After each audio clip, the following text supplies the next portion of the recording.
Ladies and gentlemen, welcome to another night of NASCAR 06 Total Team Control. Today will be Truck Series Racing, a doubleheader for you guys on a couple of short tracks at the Indianapolis Raceway Park, IRP, and the UPS Speedway, formerly known as Red Bull Raceway, and the NASCAR 05 Series. It's going to be a lot of fun here in today's race. Be sure to hit the like button, subscribe for more daily NASCAR content as we get into today's doubleheader. Now, I will say, I am not late. I see you guys in the chat. So I was supposed to start the stream at 7, and then for some reason I set the stream last night for 6 o'clock today. Didn't realize it until like 5:55. I'm like, well, shoot, I guess I'm just going to commit to 6 because everybody else was expecting me to. So that's why I'm 10 minutes past 6, but I'm technically 50 minutes early from what I had on the schedule when I uploaded that on Monday in the community tab. So it is what it is. For some reason, I got my night mixed up. Whatever. I think Friday night was supposed to be 7 o'clock too. Either Friday or Saturday night. I have it set for 7 o'clock stream also. And I was thinking for whatever reason that was the only night that was not the case. So, we're about to get into this one though. We'll qualify for both races today. We might actually have a chance to clinch the championship, but we're going to need a little bit of help if we're going to be able to do it. We're going to obviously have to have some really good finishes in both of these two races. We'll still have 3 races left. More than likely, we're not going to clinch the championship today, but you never know. Let's get into qualifying here. First race will be at IRP, and then the second race at the UPS Speedway. Wade, Billy Kramer, Mark DeMars, Callie Suter, and others, welcome into the stream.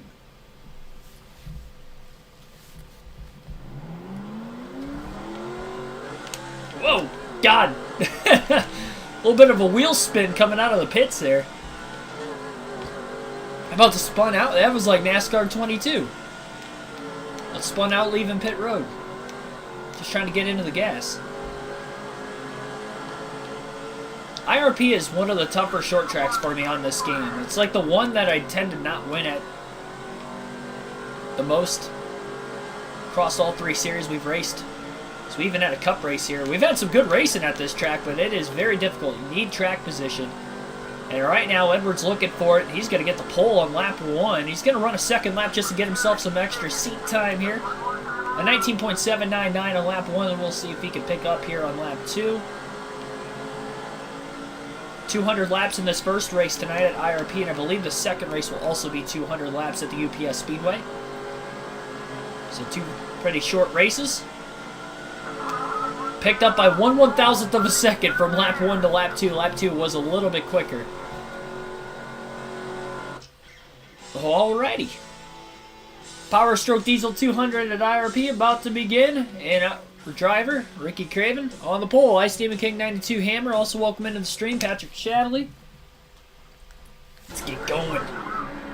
We got Chase Montgomery on the front row. The top 3 in points will start 1 through 3 in that same order. The green flag is in the air, and we are underway. Short track racing on a Wednesday night. Not once, but twice today. All in the same stream. And the leader of the opening lap will be Ricky Craven in the 99 truck. He'll get 5 bonus points. Going to try as best as he can to not let the 6 or the 18 lead any laps behind him. Easier said than done. Bobby Hamilton Sr. quickly going to get up to 2nd place. They're starting in the 5th place position. That second lap is already a little bit quicker than the pole lap that Ricky Craven ran in qualifying. Keeping the truck pinned to the bottom.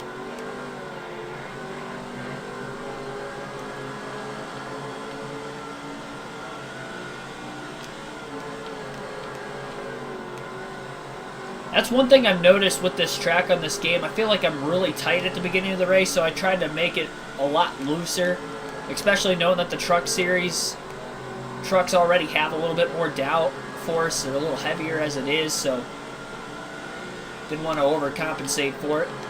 19.7 there that last lap, 7.30 to be exact. Coming off the heels of a Cup Series championship last night on NASCAR 06, where yours truly got the job done, finally. Greg Biffle went on to win the race in the championship at Talladega in dramatic fashion. Last lap pass for the win in the race, and the championship was coming down to the wire going into those final 50 laps, and we were able to kind of seal the deal with a late caution with about 30 to go, which trapped Edwards a lap down at the time because he had made a green flag pit stop as soon as the window opened up. And so when that caution came out, he ended up getting trapped a lap down after leading quite a few laps earlier in the race. He actually led a little bit more than we did in the race. Didn't lead the most laps, but led quite a bit. And Craven pulling away in the early going in this first race, a 1.6 second lead already.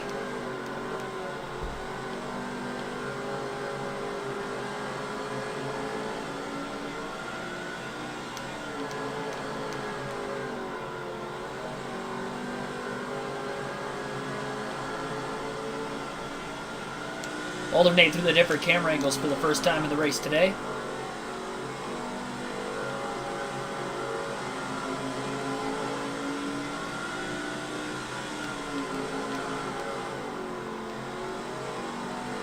And not do that very many times in yesterday's race because it seemed like any time I tried to do it, we got cautions for it. So we're going to do it quite a bit throughout the doubleheader today. While we've got clean air and nobody directly behind us, might as well get through a lot of it right now.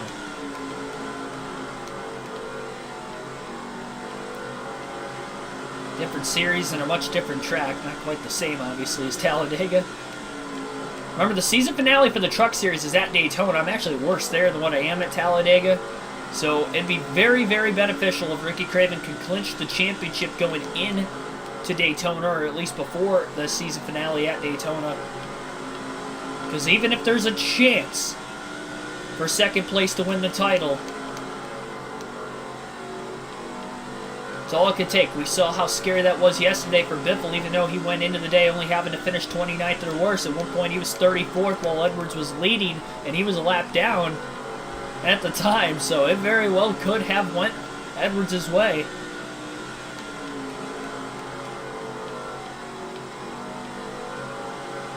With it only being a 36 truck field, Craven might not have to have as big of a lead going into the final race, though, to have it clinched. It's right about at that one race worth of points lead right now in the Truck Series heading into today's race, and it has been for the last couple races. He's lost a couple points to Montgomery and gained a couple points to him in the last two races. Been a few races since the last victory for Craven. Finished second in the most recent race a couple weeks ago.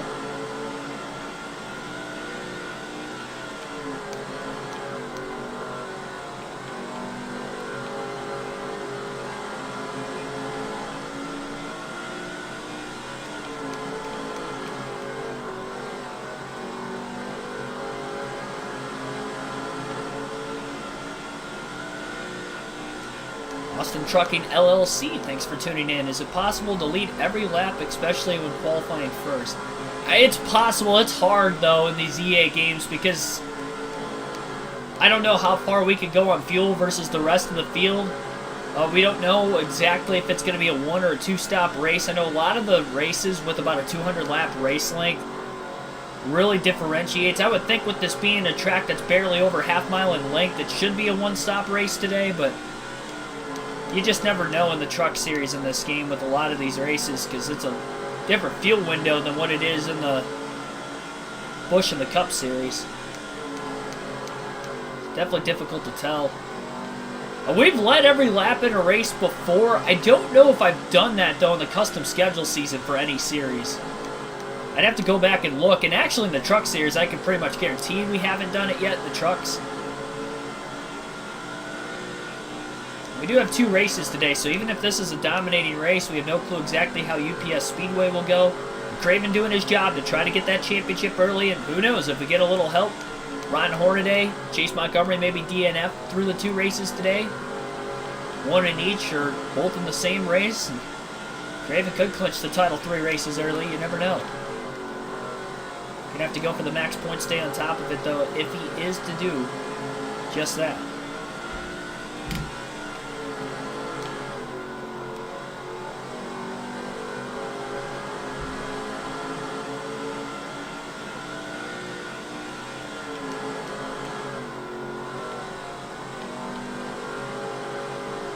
3.5 second lead already, too. I don't think I've had this good of a race car or race truck at IRP in an EA Sports game.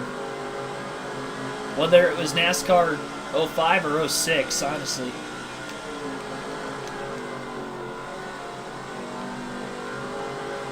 Clean air definitely helps. And obviously we had clean air for the 2 qualifying laps. No practice coming into this evening's events. So no clue how this truck is going to handle in traffic. Hopefully we never find out. You have to imagine that Craven's going to get into lap traffic eventually, though.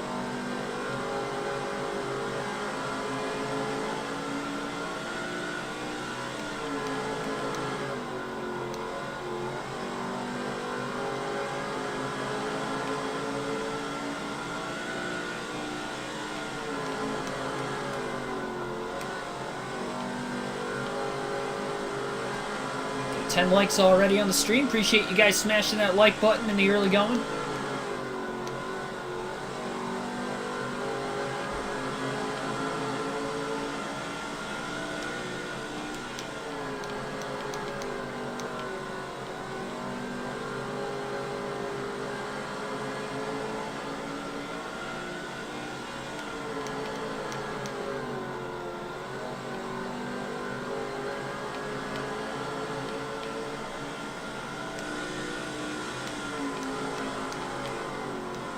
At least I'm driving race car speeds and not slowing down 50 miles an hour in the turns, yeah. Yeah, this is honestly pretty fast for a short track. Especially in the truck series. I mean, we are consistently going over 100 miles per hour. Never dropping below that, and this is a track that is shorter in length than, say, Richmond.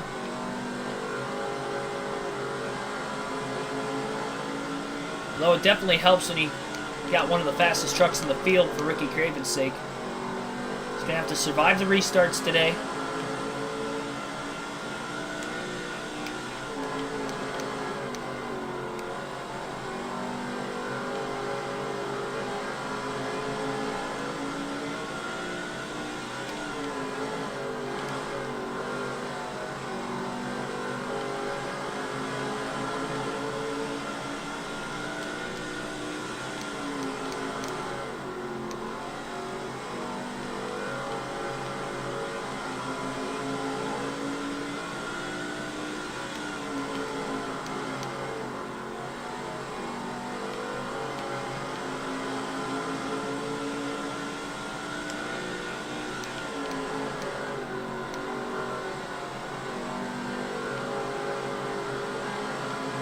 Got 3 straight short tracks on the schedule because you got the UPS Speedway later on today, and then we also have Bristol coming up. That'll be race number 23. Honestly, that and UPS Speedway are almost identical racetracks. And the UPS Speedway's asphalt, so it's almost closer to Old Bristol. Old Bristol.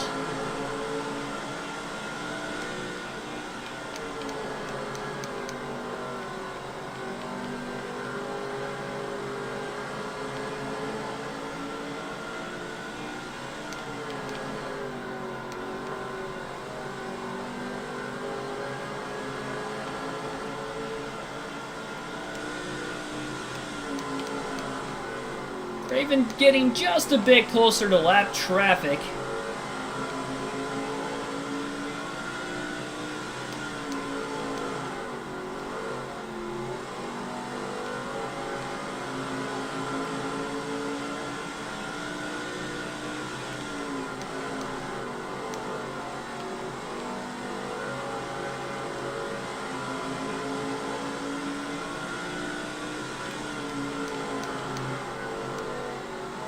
Sandman, thanks for tuning in.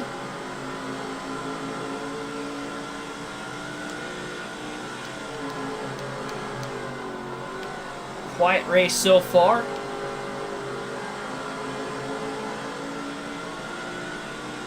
Not really a major talking point in this one other than the fact that the guy leading the race is the guy that's led all 35 laps and from the pole so far to start. Couple trucks side by side at the back of the pack. 117 and a 164. We're even getting closer. Just going to have to hope that he's going to get around these guys cleanly once he gets to them. Good news is he doesn't have to rush around him. He's got about a 6-second lead. Really widen that gap out over second place. No telling exactly how hard those drivers further back may be battling. Trying to keep the truck pinned to the bottom as best as possible. Trying not to make any contact or risk causing an accident. And not only bunches the field back together, but again, our rules, at least my rules are, if I cause an accident, I do have to send myself to the tail of the field.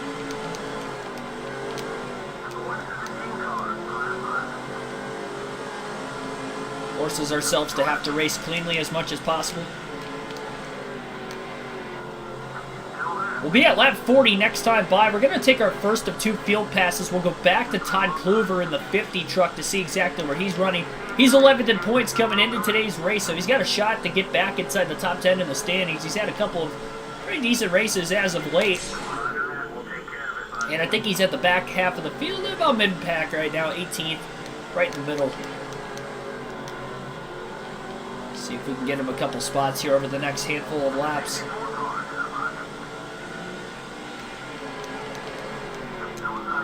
Kluver's still winless on the year. We've had 9 different winners so far this season. It's quite a few, honestly, in the Truck Series through 20 races. A few fantasy drivers have won, 4 of them to be exact, and one of them twice, which was John Hamilton. I think he's the only Busch Series driver to win. A lot of contact there. They were 3 wide right off the exit of the corner, and Kluver ended up making contact with both trucks. Once he tagged the first one, he ended up overcorrecting into the second, who was already on the outside. Moves him up to 15th for right now. Not the way he wanted to necessarily make those passes, but at least we stay green, and it keeps the 99 truck out in front.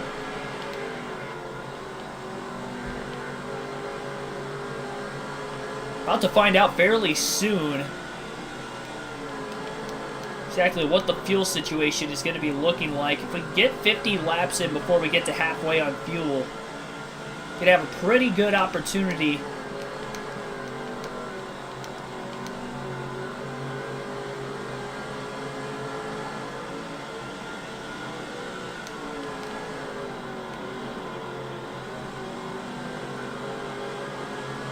GGR will collapse after Hamlin and Truex. Yeah, you just wonder who they're gonna go with. I don't know if they're gonna collapse. So with 23-11 there, and their future I think looks good with Tyler Reddick and Bubba Wallace personally.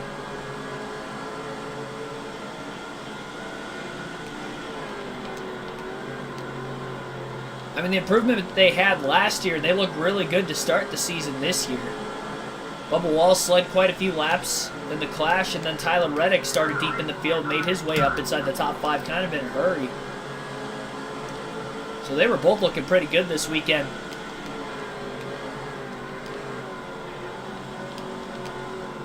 The actual season hasn't really started yet, but I think their futures look bright, so it's going to be interesting. And Ty Gibbs had a decent showing this weekend. At least stayed out of trouble. I mean, honestly, considering how many accidents there were this weekend, I don't remember Ty Gibbs being involved in any of them. Both on the receiving end or, you know, dumping somebody. You have to correct me if I'm wrong, but raced Chase Elliott pretty cleanly in the LCQ, as he should, considering they were both in transfer positions. There was no need for him to really push the issue there.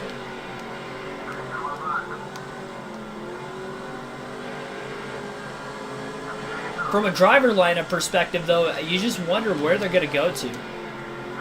They've got to hang on to John Hunter Nemechek. But at the same time, when it looked like he was maybe going to be the next man up at Joe Gibbs, and then, you know, Gibbs kind of got hot and was able to get there. The weird thing is, though, is even before Ty Gibbs got hot, though, Harrison Burton left the Xfinity Series last season, and John Hunter didn't even get a full-time gig. Maybe he's driving part-time still. Now he's in the Xfinity Series full-time, but after Gibbs moved up, so I don't know how good that's going to sit with him. And if he gets an gets an offer from Ford, it'll be interesting.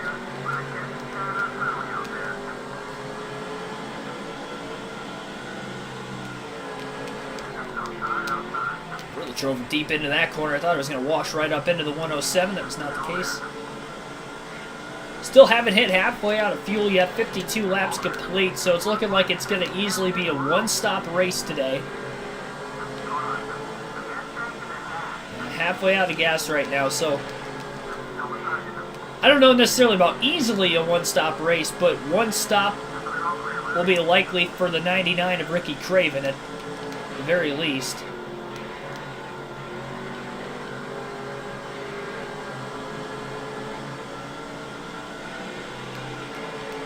It's going to be interesting to see if we get a caution in a weird spot.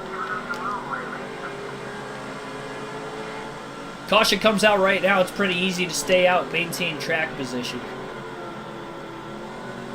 But as we get closer and closer to that field window, if we get a yellow, might cause for a little bit of a different story. Especially if we're not even to lap 100 yet. That would be very interesting if we were in that lap 90 to 100 range. If we see that first caution, which would be right about when we're getting into green flag pit stops for potentially the first and only time.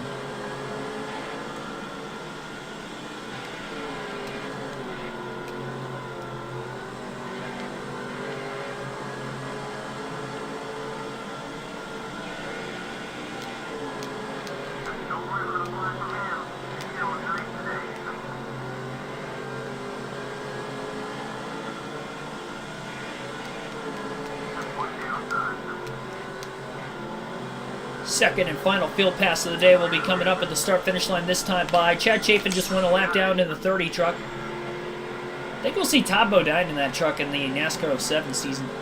He was always my favorite Truck Series driver growing up. We haven't got to see him in these Truck Series races so far through NASCAR 05 or NASCAR 06. 2 laps with Clover, and then we'll go back to Craven for the rest of the race. Clover's lost 1 spot from the last time we had him. He was in 15th. We'll get that spot back that time. Gonna get blocked.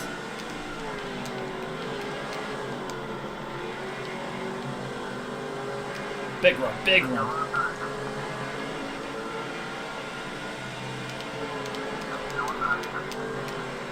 Got crowded. He was in there pretty deep. Still made the pass for 13th. Now he crowds him back. And we'll go back to the 99 now for the rest of the race. Still 140 laps to go. 60 laps complete.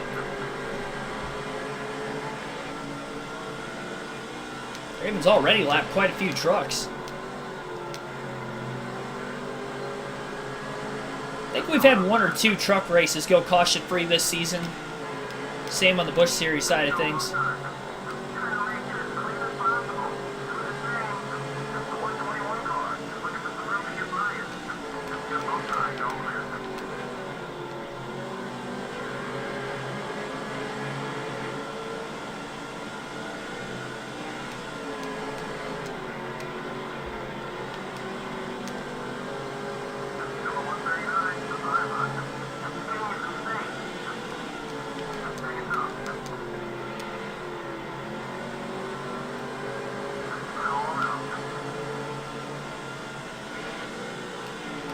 Down on the bottom,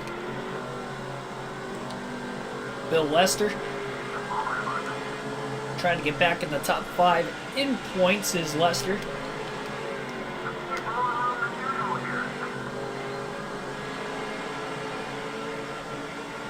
Kyle Busch got physical with other drivers. I mean, in his career, yes. If you're talking about last weekend, honestly, I thought he ran a clean race. I don't really remember him having to rough anybody up too bad to get around him. I mean, he might have done that as he was getting through the pack. I don't really remember a camera singling him out. Definitely didn't cause any accidents. He got spun by Logano, but there was no intent there. And honestly, I don't even think Logano was trying to jam it into the corner either. He said in his post-race interview, and he got questioned about that incident, but you can tell that he just blew the corner unintentionally. Because he already had somebody on the outside of him, and he ended up clipping Busch. I think Busch was actually on the outside in front of the car that was on the outside of Logano at the time. He just missed his braking zone. Somewhere along the lines in his interview, he said something about got off of the corner before that pretty good. So he didn't really think anything was going to be like out of the ordinary. Whatever the case was, he struggled for grip going into the next corner at random. But honestly, though, when it's the first race of the season, you have a couple months off. That also plays into effect. Even with, you know, the best drivers in NASCAR. So, I mean, Logano's the defending champion, for instance. Made a mental error. Those things are going to be, you know, more sharply tuned in once we get further and further in the season.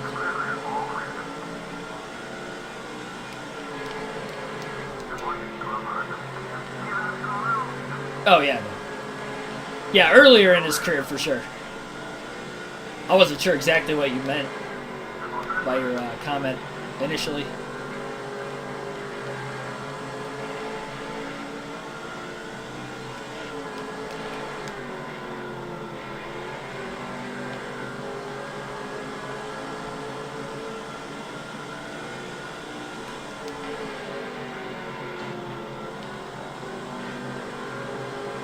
We're making another pass for position.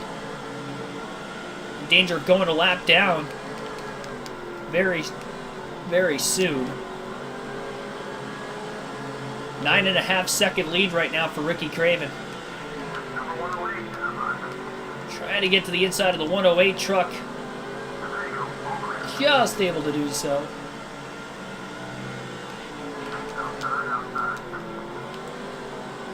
Craven going to get around him cleanly. Took him a few corners to try to make that pass.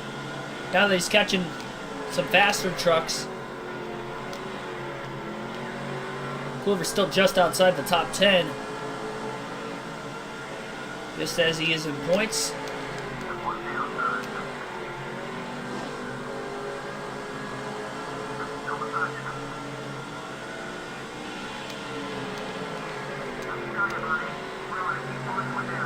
We'll be in the free pass position if we were to get a caution. There's a decent-sized gap between Craven and then the next lap truck in front of him.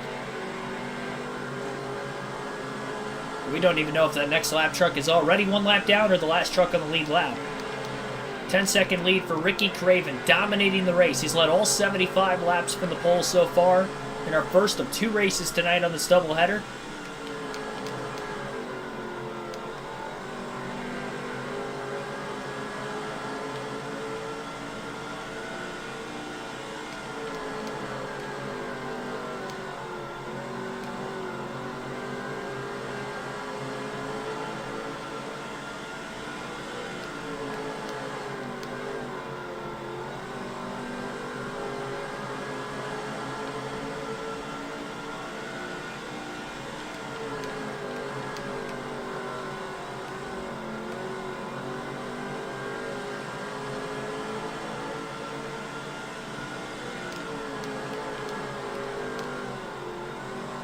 Even with a 10.5 second lead, though, Craven would still go a lap down if he pits early enough. So just in case we get any cautions in the middle of green flag pit stops, that's why Craven's going to try to stay out of the pits as long as he possibly can here. Can't blame him for it.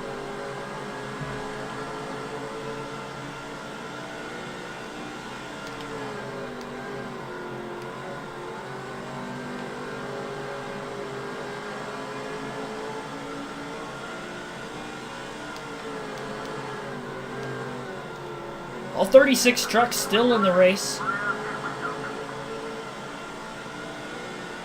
80 laps in, quarter tank of fuel left. For Craven right about at the time he was crossing the start-finish line that time. His crew chief gave him that indication.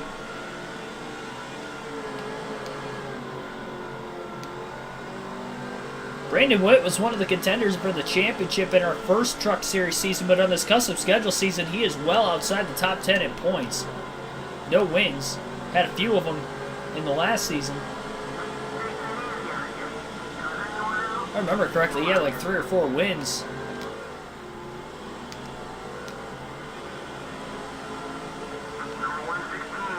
Been very interesting to say the least.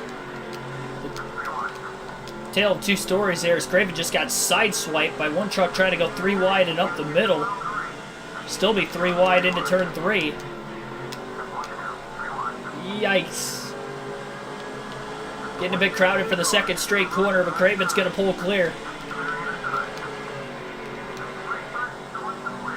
Right front tire on the 99 truck starting to wear out a little bit.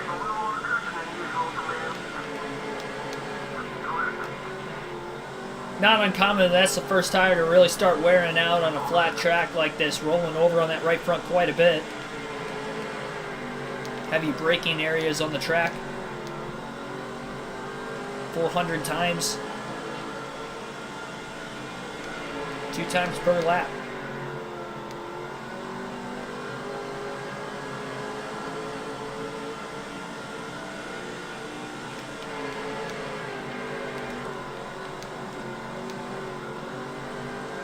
I'd like to go to IRP for a truck, or even if they bring the Xfinity Series back there again. Next time I go to Indy on a NASCAR race weekend. I'm not going there this year on NASCAR weekend. I wasn't there last year either, so haven't given myself a chance to see the trucks at IRP. But I've never been to IRP before, so it'd be pretty cool to go there for it. It was a pretty good truck race last season, too.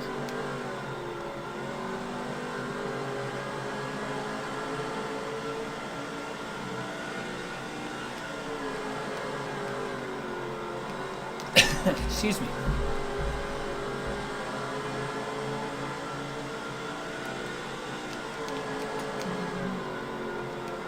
I haven't seen anybody hit pit road yet. They pit this early, they're definitely not going to make it on fuel.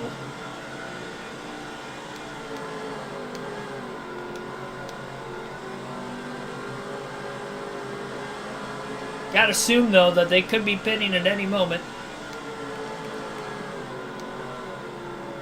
Pretty easy pit road to get on and off of.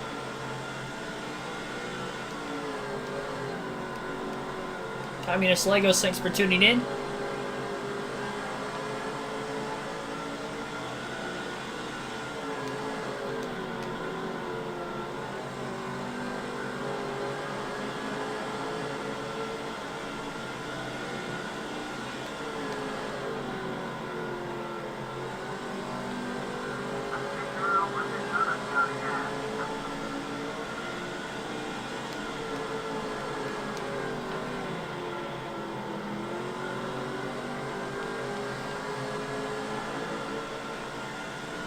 Second lead nearly built up right now as we remain caution-free. Pretty clear that Ricky Craven's got the fastest truck in the field today as he's trying to go wire to wire. A couple trucks right in front of him about making contact. Really has to manage the throttle quite a bit when he's on the inside of another truck. This is a track you really got to be patient on when to get back into the throttle in general anyway.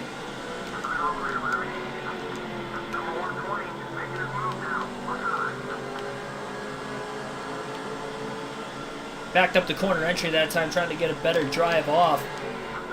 Bottom lane wide open for Craven to get to the inside of the 178. It's another lap truck in his rear view. Terry Cook in the 10. Last truck on the lead lap. He hasn't won this year, but he is outside the top 10 in points. Another driver who was actually in the Truck Series. It's 2005 season. Craven not going to be able to get around him there.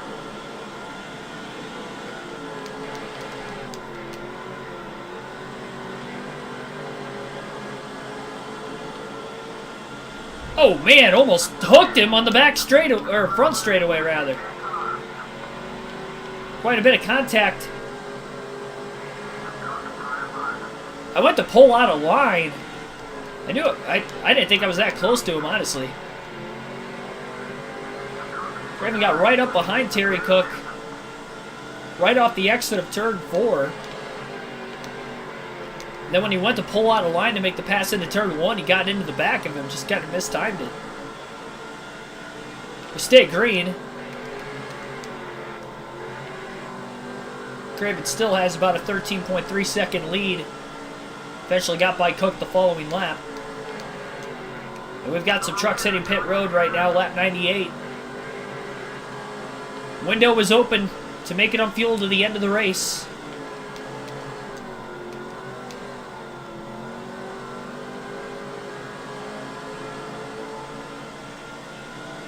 Craven's got a big lead too, so even if he stays out as long as he can, loses a little bit of time, he should still come out with the race lead once everything eventually cycles through.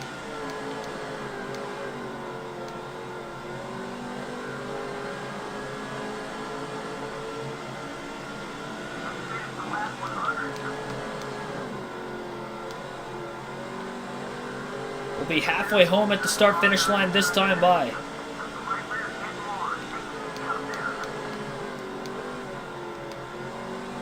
Pulliver's on his way into the pits. Roush Fenway Racing. And because Craven's led every lap so far, that is going to clinch him the most laps led already.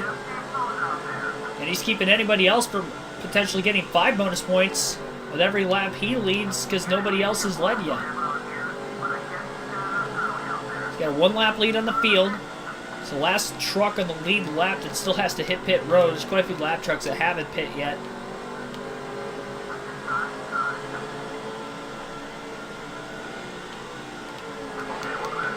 Cars One Boy, thanks for tuning in.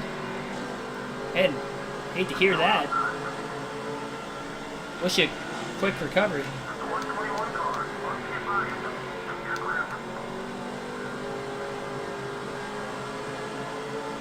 Craven gonna go 1 more lap. It's gonna take it to lap 104. So when he comes out of the pits, we're gonna have 96 laps to go. Should easily be able to make it. So Craven will pit this time. Oh man, we got trouble nearly going into turn 3. A lot of smoke there. Craven's in. 4 tires and fuel, no adjustments to this 99 truck.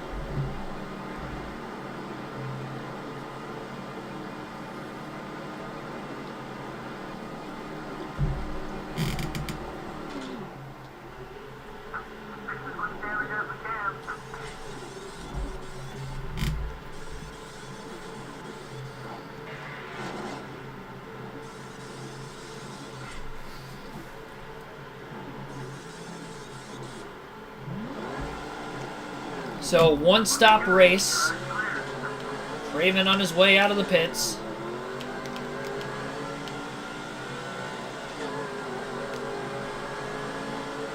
And he gave up quite a bit of that lead just by staying out as long as he did. He had about a 13-plus second lead. Now the lead's down to 3.7 seconds because he did pit about 6-7 laps after everybody else. Goes to show how much the tires matter here. That was a clean pit stop, too.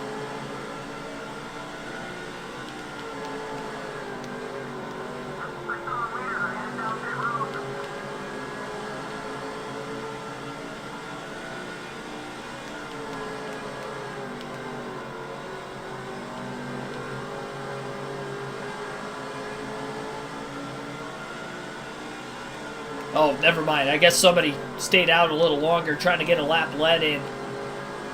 Couldn't quite get to the lead, so whoever that was in second was only there for about a lap or 2. And now it's back to a 14.1 second lead, which is about what it was when Craven pitted anyway.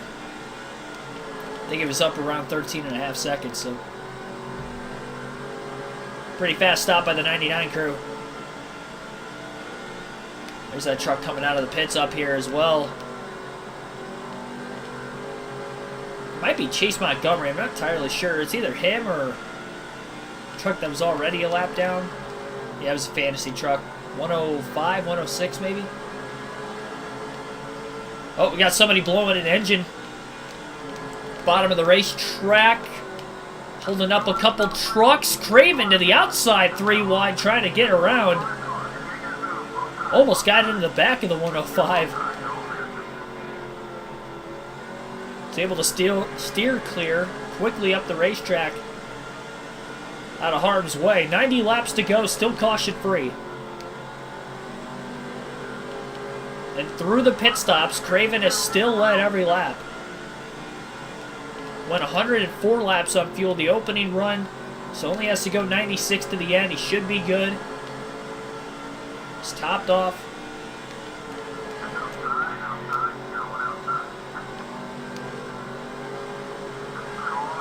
Laps another truck.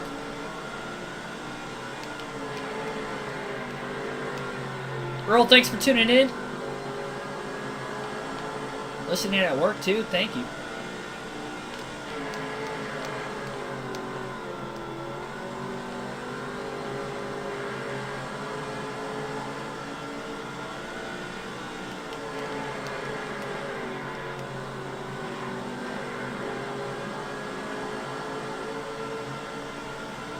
Alternate through the different camera angles for the final time in this first race today.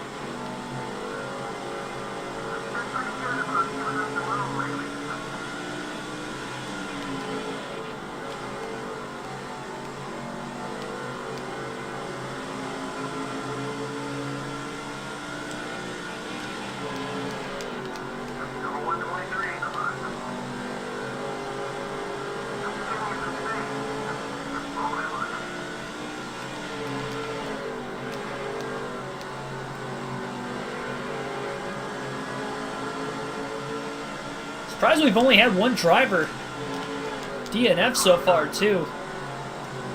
Craven just ran his fastest lap. 19.717 that last lap.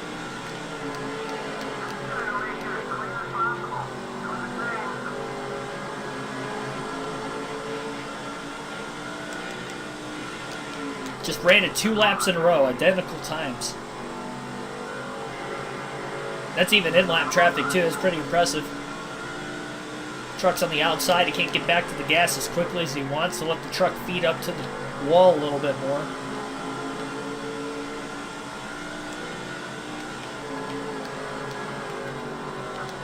Got Kevin Harvick, the only Cup regular in the Truck Series here in the 92.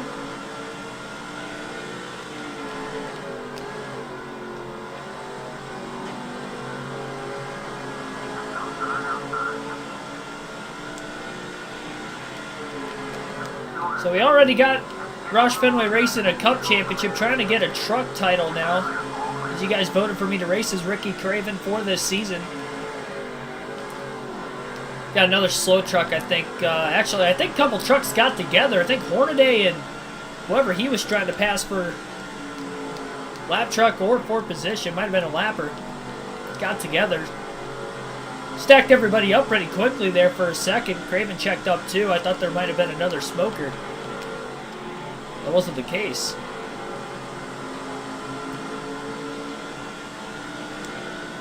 Yeah, I will have a trivia question for you guys actually later. I've been lacking with that lately, sorry. I had a trivia question for last night's race. I didn't get a chance to with all the calamity at the halfway mark with the caution in the middle of green flag pit stops. Like literally right at the halfway mark. 94 of 188. So I'll have last night's trivia question for today. So it'll be a Talladega track back, but because we have 2 races today, I'll wait on that.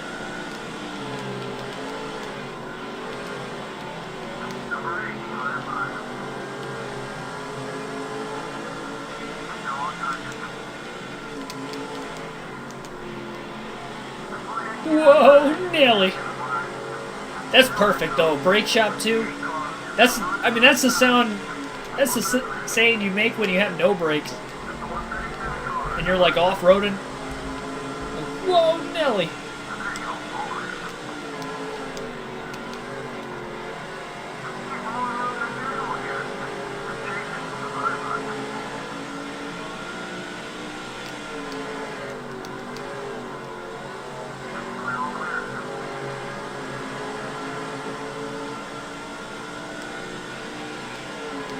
$75 laps to go next time by.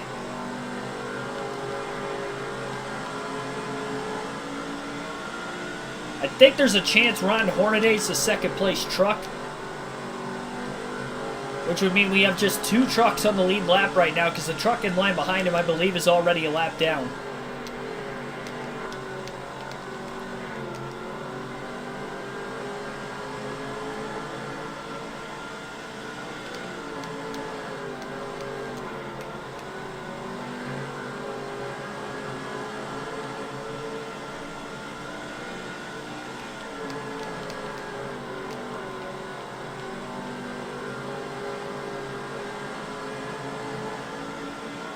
Just a reminder, Throwback Thursday tomorrow night on the channel. We'll be watching a classic NASCAR race, and we will be watching our final Daytona 500 on a Throwback Thursday this off-season. So we'll be watching the 2002 Daytona 500. Based off of your guys' votes in the community tab this week. So starting the following week, we'll be... Well, actually, the following week, we're not having a Throwback Thursday because the dual races are on Thursday. So we just won't have the Throwback Thursday that week. So that's why this is the last one of the Daytona 500s that we've been doing pretty much all off-season long. The only time we didn't do a 500 was last week, which with the Busch Clash coming up, we watched an old Clash, 2001.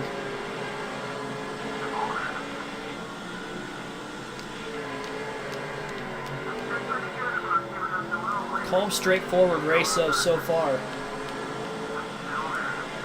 70 laps to go. By the way, a couple laps ago, I ran my fastest lap. It was a 17.684.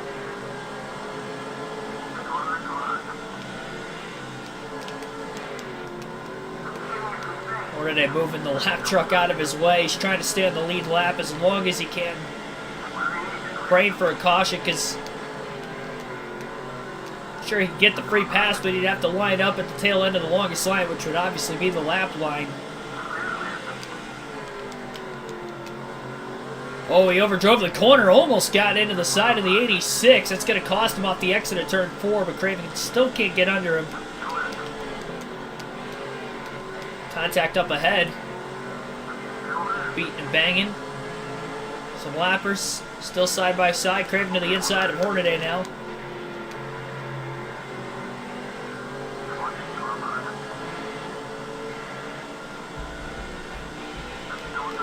And actually, Hornaday not the last truck on the lead lap. Or to be lapped, I should say. I think Hattori up here is potentially in second. Hornaday in the free pass position for now, so once Shigeki Hattori gets passed by the 99, Hornaday will no longer be in the free pass spot.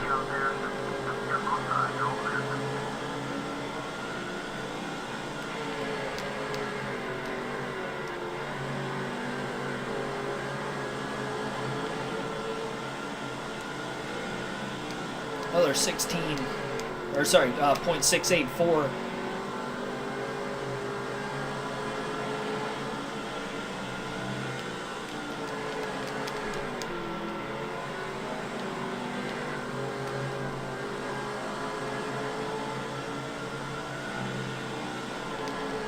Craven trying to lap Hattori. Put the entire field a lap down as of right now.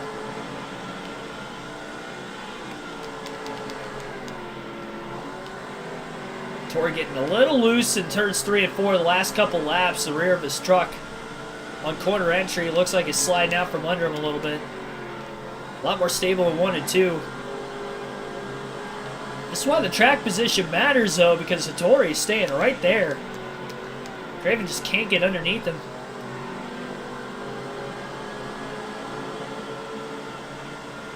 Trying to race him straight up. Closing in on another lap. Truck Craven to the inside through 1 and 2. Side by side still with Hattori. Into 3. Oh, contact. So much for making a clean pass. Craven's lapped the field, and I believe that last lap, Todd Kluver just blew an engine. He's going to drop back. Hattori's going to get passed for second as he lost the front of his race truck into turn 1. Overdrives the corner of Hornadays now to P2.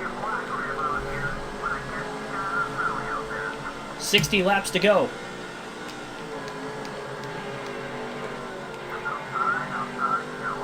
As dominating of a race as you can have so far for Ricky Craven.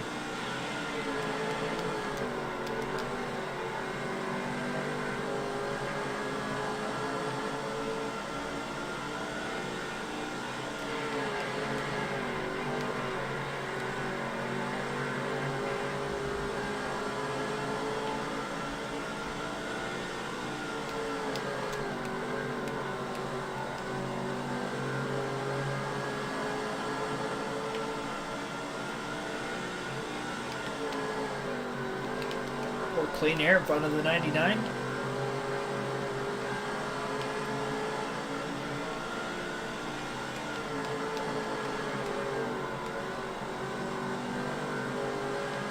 Talk about Green Mohawks and Eagles preseason.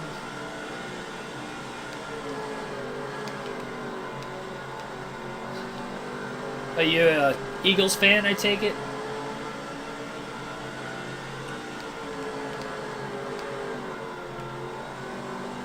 Yeah, I don't think anybody really expected Jalen Hurts to be as good as he was in just his second season this year. MVP candidate. Some people are still saying he should win the MVP. He didn't play the full seasons. That kind of... I get he was hurt, but... You know, if his stats were still like right there with, say, like a Patrick Mahomes... I think Mahomes is going to get it, personally. I don't think Josh Allen should get it. He threw too many interceptions. Didn't he have like 16 picks at the end of the year or something like that? That's just too many. Die hard. Well, good luck to your Eagles this weekend.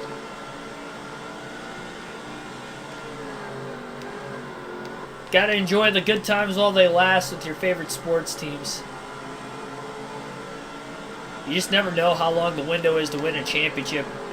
There's dynasties in every sport, but honestly, they're few and far between, unless you're a Patriots fan. But even now, I mean, it has basically come to an end since Brady left. You just never know when anyone's going to be the last. The Eagles looking for their second Super Bowl in the last, like, 5 years? 6 years? 2017, right? Is that when they won it?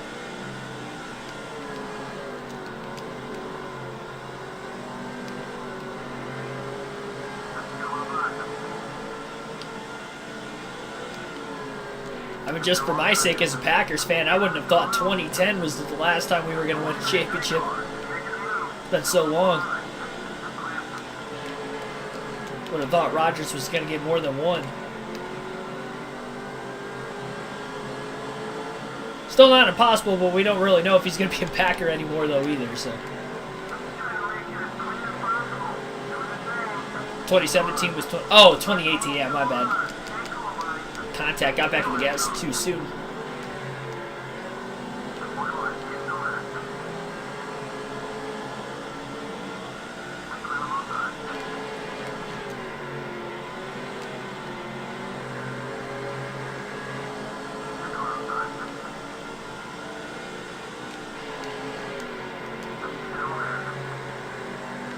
.49 laps to go.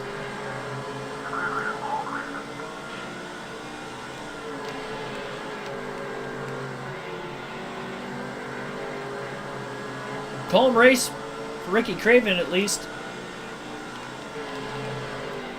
Caution free. There's been a little contact here and there, but it's a short track. You're going to have that.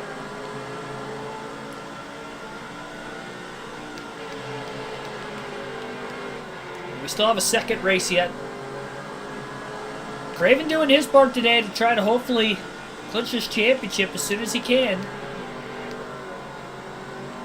Don't think it's going to happen today, though, even after the next race. Hornaday's in second right now. He's not going to lose too many points. Good news is, though, Craven's led every lap, so no bonus points for anybody else. Slow truck down to the bottom of the track. It's Brayton Witt. His rough season continues as he is blowing a motor. Third driver to blow an engine all in the second half of the race. Along with Todd Kluver. not sure who the first driver was that blew an engine. I think it was a fantasy driver. I couldn't tell what number it was.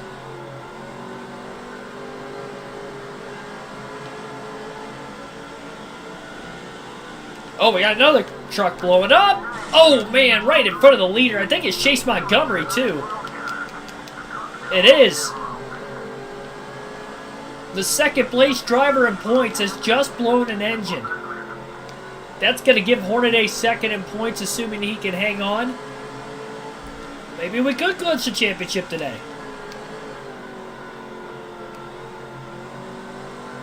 We need Hornaday to DNF before the end of this race or in the next race, so we're going to have to kind of do the same thing. Not necessarily lead every lap, but lead the most to win.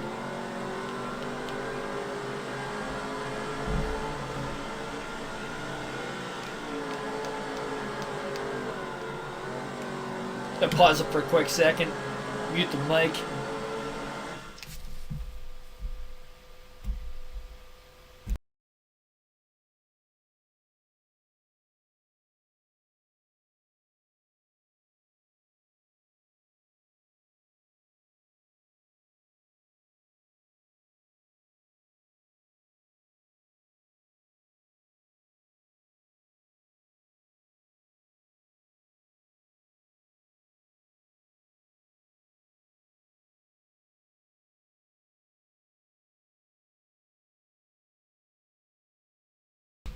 Okay, we're good.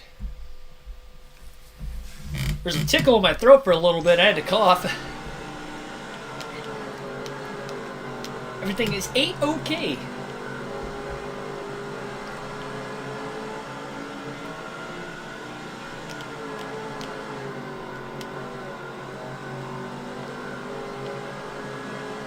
Super Bowl 55. So, was that the Rams and Patriots Super Bowl? Final score was like, what was it, like 9-3 or 10-3, something like that? I can't remember if there was a touchdown. 12-3.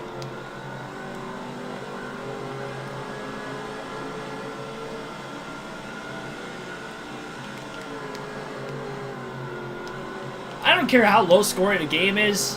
I'd rather see a one possession game than an utter blowout.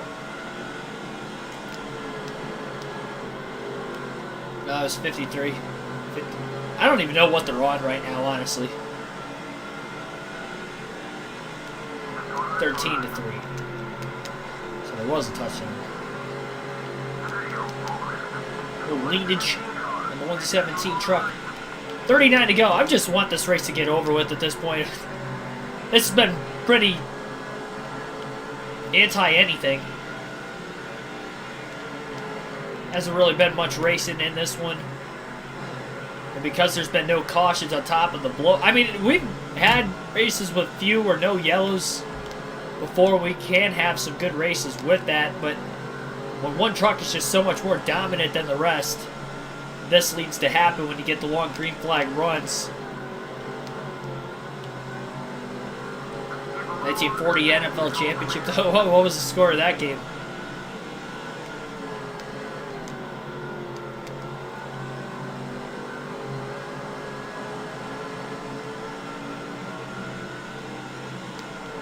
They didn't care about scoring as much back in that day, though.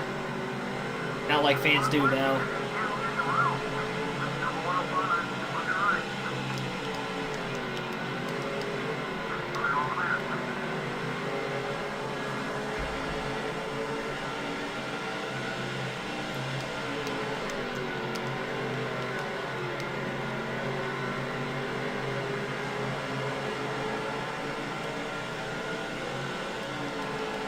Oh, that was the 73-0 game. I didn't realize that was an NFL championship game.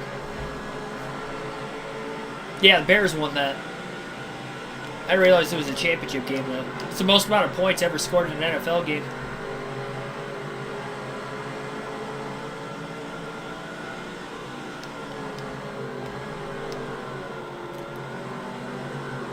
I remember Ohio State beating University of Toledo earlier this season, like, what was the score?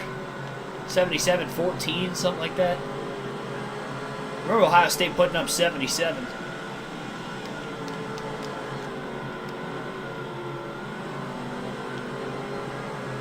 think Toledo actually scored first in that game, too. I think first possession, Ohio State threw an interception, and Toledo ended up getting a touchdown out of it, and it was just night-night after that.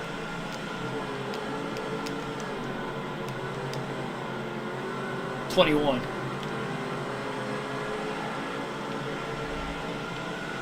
Yeah, they scored a few touchdowns against Ohio State. Oh, man. Craven got in the back of Lester a couple quarters ago, then he got into the back of him there.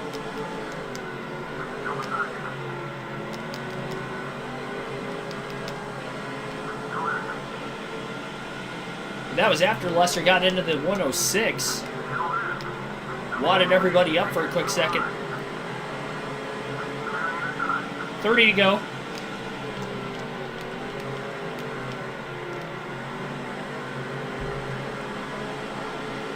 Craven sweeps the doubleheader today. He'll pick up 10 wins.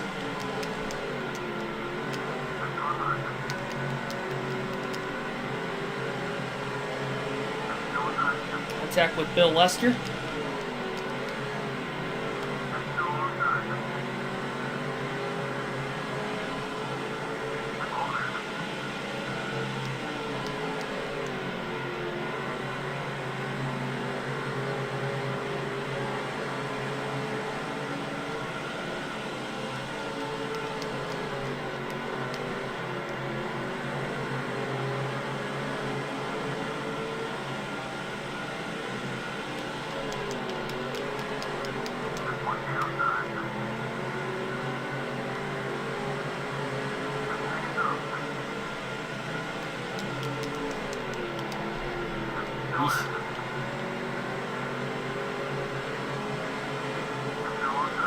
It's the first time I actually slid sideways at all in this race today. I was a little too far down on the apron when I entered the corner. I had to brake in a weird spot just because of how sharp I was on entry. Caused the rear tires to end up locking a little bit there. 25 laps to go. What a day of dominance for Ricky Craven. We still have one more race to go, though. You can only hope put up a similar performance, but it would be tough. This is going to be tough to beat. Somebody mentioned at the very beginning of the race if it was possible to lead every lap and win. And looks like Craven may be able to do that for the first time all season. Haven't led a ton of laps in the Truck Series compared to the other two series in our custom schedule season. The races we have won, we have been leading quite a few laps, but if I'm not winning the race, even if I get a good finish, which obviously there's been a lot of consistency for Craven this year with having the points lead through 20 races. Happened to Todd Clover blew an engine. He was the second truck to blow an engine. There's been two of them since him, and I'm pretty sure he was the second one. I think there's 4 trucks out right now. It was after pit stops. I don't think anybody DNF'd before pit stops. I think the newest Madden game I played was 19. Whatever one had AB on the cover, that was the last one I played. Most recent one. Anytime football season starts back up, I just keep playing Madden 06 on my PS2. I like that game so much.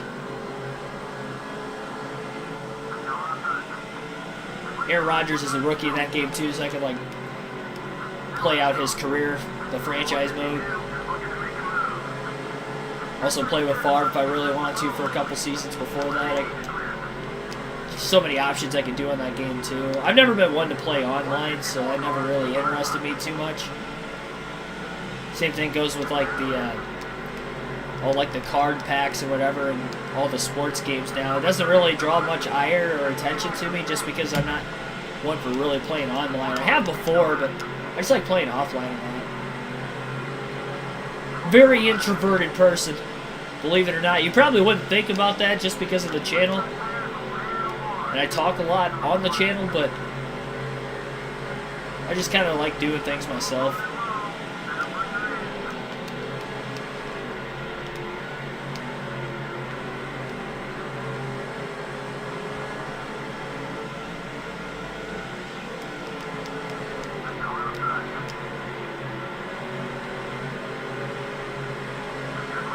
I mean, you could probably tell that I was more on the quiet, introverted type when I first started the channel.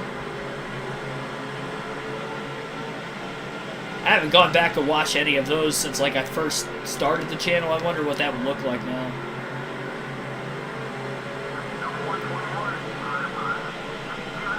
Probably cringy.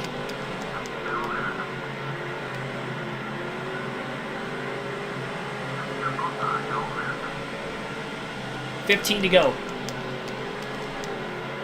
I feel like this race was going by pretty quick, and then we got to like 60 laps left. I feel like it is just dragging on the more and more we lead. Continue to lead. With no competition.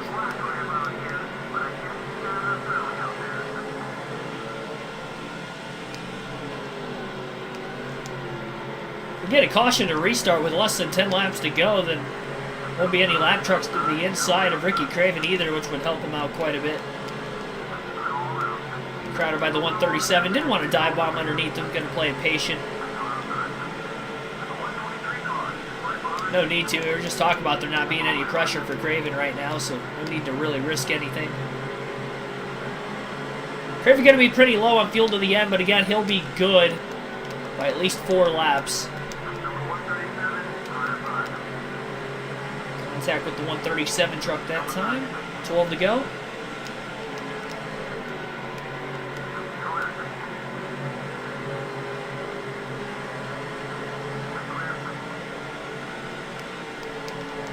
And 23 is broken. I mean, in Madden 19 was badly broken. That was part of the reason why I never really played it. I used to get Madden every year.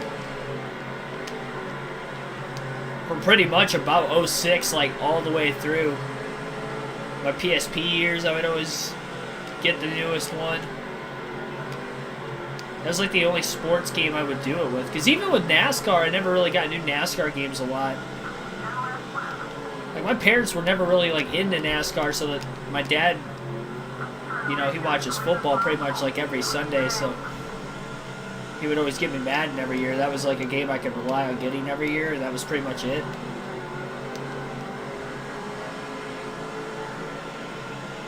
That's why I never played any of the Eutechnics NASCAR games, or NASCAR 08, NASCAR 09.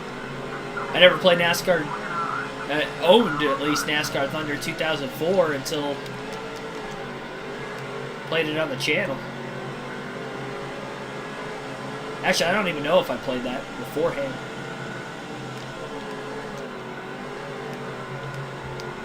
I know my very first game was NASCAR Thunder 2002.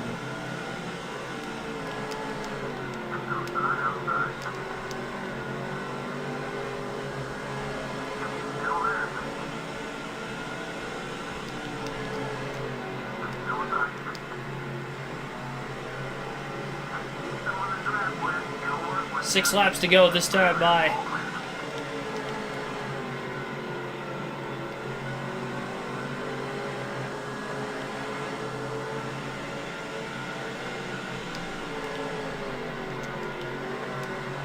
Contact Kevin Harvick trying to move the 107.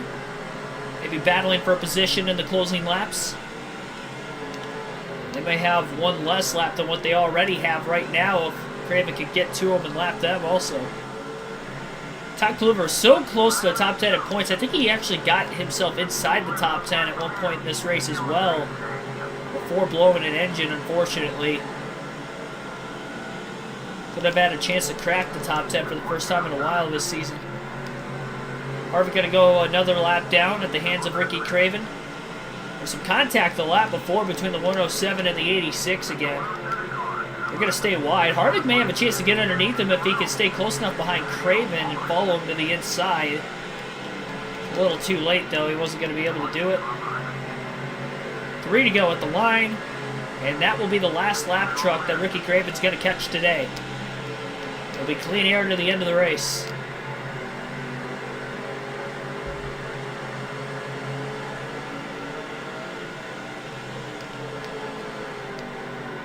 Yeah, I mean, I started buying the Heat, like, that was a big thing, too. When NASCAR Heat Evolution came out, from then on up, I played every, you know, newer game because I bought it myself.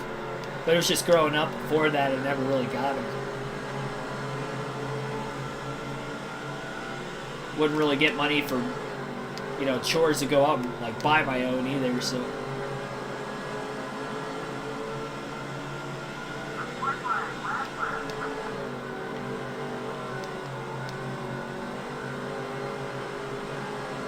Final lap of the race. It's going to be caution-free. I believe the third caution-free truck race of the season. Checkered flag will wave. And Ricky Craven is your winner as he goes wire to wire, leading all 200 laps from the pole. And a margin of victory of 1 lap over second place, who was likely Ron Hornaday. Either Hornaday or Hattori. They were battling for second when we had put them both a lap down earlier. No, it's not Chase Montgomery. Montgomery DNF'd after an engine failure. Seth Thomas, William Albright, Derek Booth, thanks for tuning in also there. Dominating race for Ricky Craven. Forgot how to back up in this game.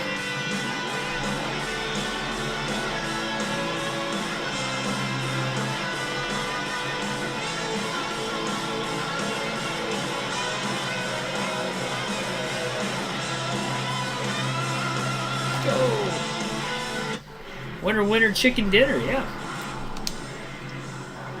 Not having chicken for dinner, but sure. Ron Hornaday does finish second. We'll take a look at the top finishers today.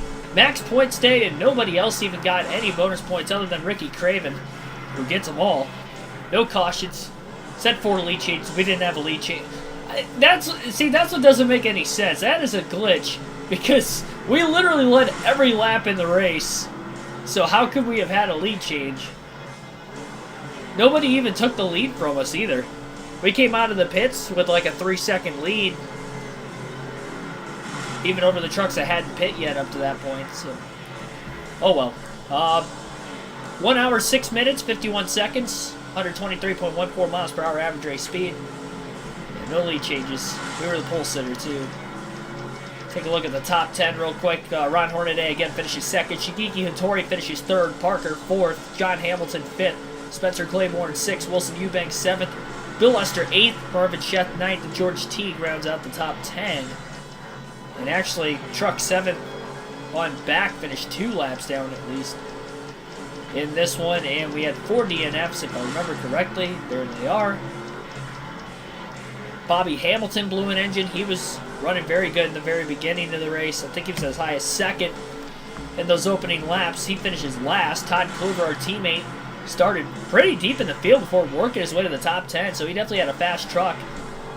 So fast that he blew the engine before he made it to the checkered flag, and he ends up finishing 35th. Brandon Witt, we saw blow an engine, and Chase Montgomery blew an engine. I didn't realize that was Bobby Hamilton, though, that blew up early. I thought it was a fantasy driver. Guess not. For the big dogs, DNFing. So Montgomery going to fall out of second in points. This should put Hornaday to P2, and we should have a pretty close to 180-point lead. 4 races to go. The Log Cabin 200 at UPS Speedway will be next, so another 200-lap short track race. This one on a half-mile oval.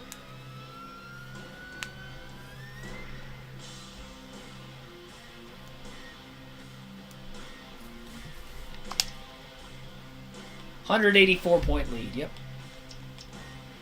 20-point increment gained on Hornaday. Montgomery is third in points, 258 out of first now. Hattori finishing third is catching up to him. He's 344 back.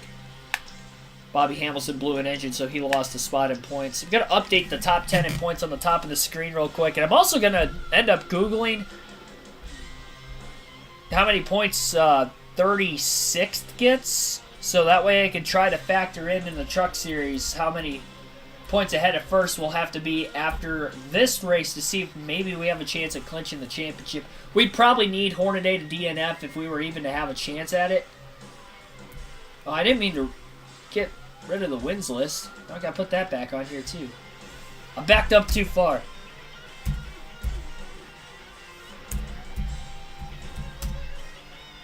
So bear with me here for a moment as we take a short break.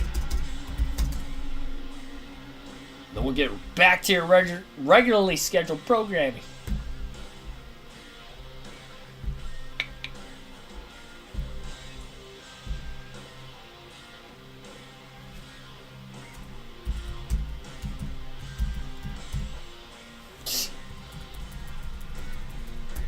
Oh.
It's going to give us just over 1,000 laps led on the season. We had 970 going in, so that means we're going to be at 1170 now. Average finish was an 8.4. That'll be slightly better also. Might be below 8 now. To tally that up after I get through this.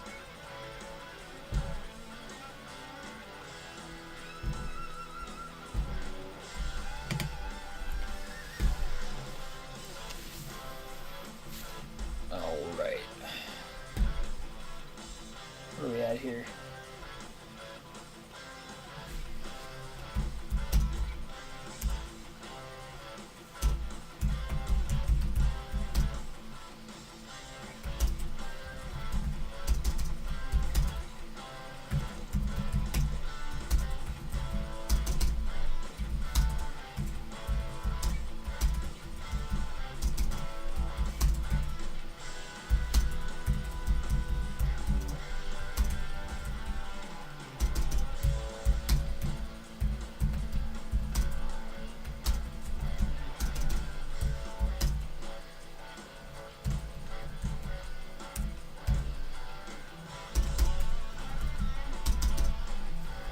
There we go.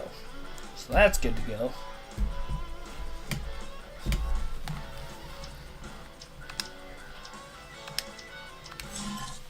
And we'll get into this race very shortly.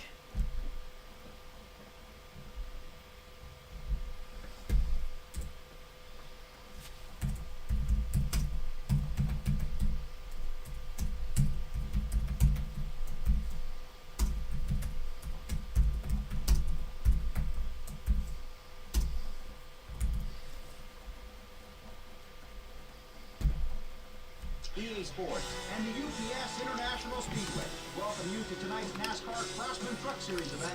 It's short track racing at its finest, and it's a perfect evening for the event. Who will win the race for the checkered flag? We're about to find out.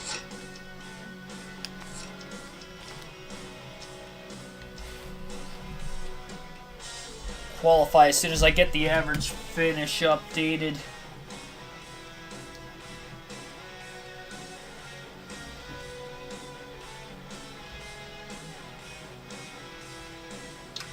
Let's see here.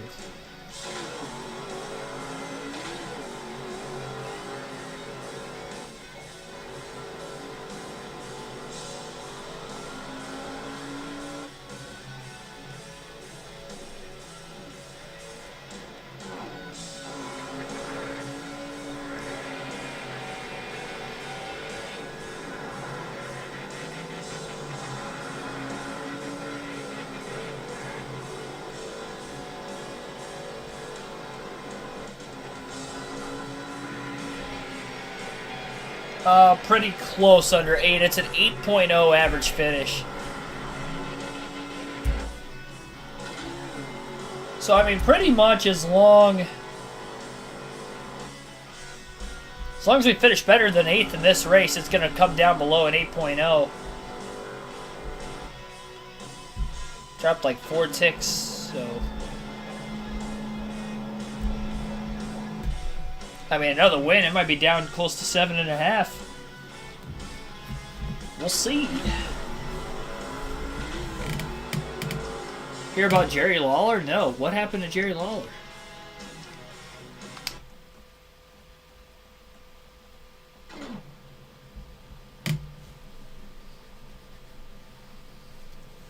Got qualifying coming up here at the UPS Speedway. Oh, I'm going into the... lost the front grip there coming out of the pits.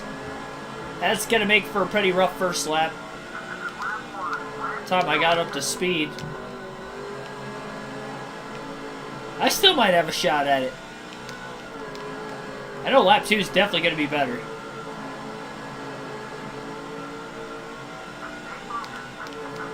$14,933.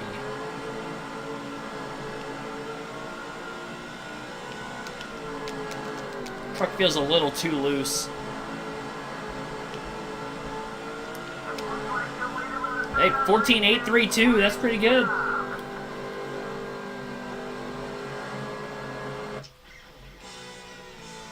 Chase Montgomery is going to be starting second. I didn't see where Hornaday starts. Looking for him. I don't think I've seen him yet. Kluver starts mid-pack. So Kevin Harvick starts mid-pack. Oh, he starts third. Okay. So Ron Hornaday starts third for the second straight race.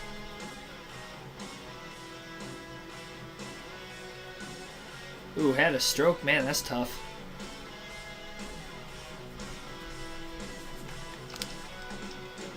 Alright, so... definitely going to add more downforce. A lot more. Going to keep the air pressure where it's at. I'll keep the wedge where it's at for right now. If I need to drop it during the race, I will. We'll probably only have a chance at one pit stop again, just like in the last race. We'll get race 2 underway tonight. Green flag is going to be in the air. Another night race on a short track. Oh, I didn't look to see what the magic number is to try to clinch the championship.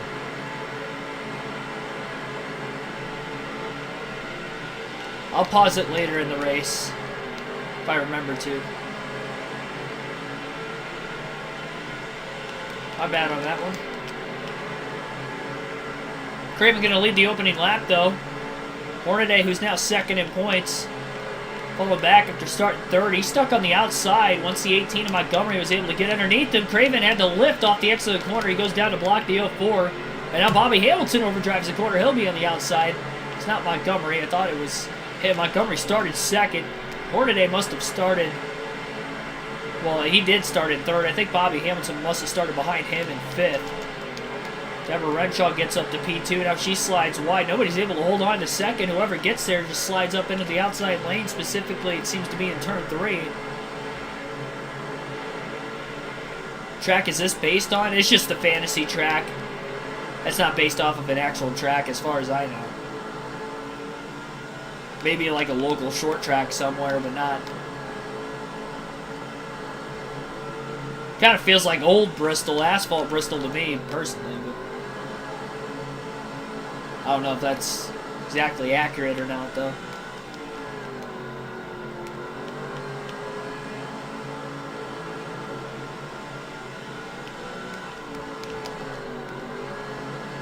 The track looks a lot wider than it actually is. It narrows up quite a bit right off the exit of the corner.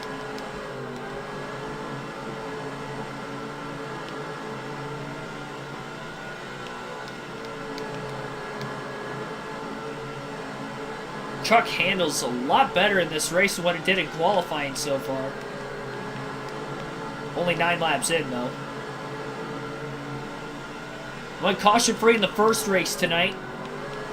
A quick start to this one for Craven, leading the first 9. Just ran a 14.798 that last lap. That was faster than his pole lap, so you can definitely tell the adjustments from qualifying into the race have helped.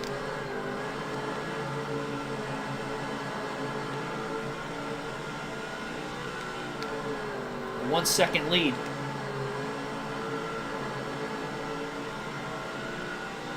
Have to get off to this quick start, though. You just never know what could happen.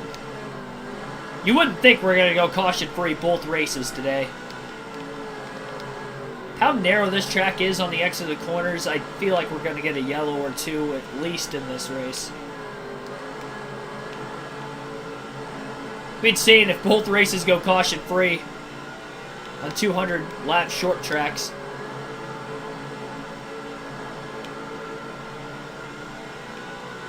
At least this race would get over a little bit quicker, just considering the fact the lap times are quicker. Sub 15-second lap times here versus about 19-second lap times at IRP.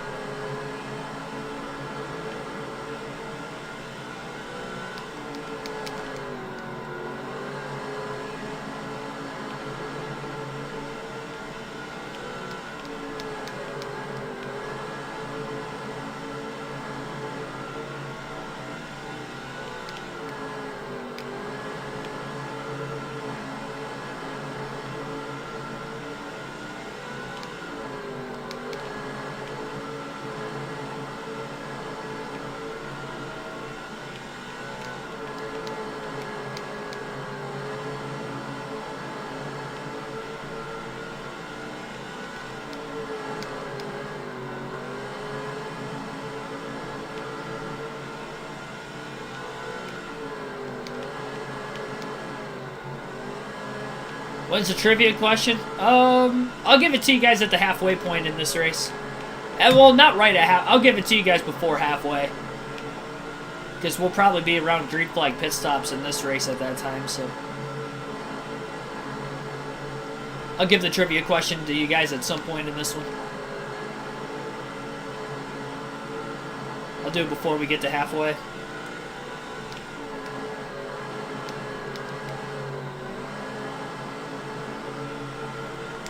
Alternate through the different camera angles for the first time in our second race. Whoever's in second place is slowly starting to catch back up to the 99 of Craven a little bit. It was about a 1.2 second lead at the most. Slimming back down. He just ran his fastest lap.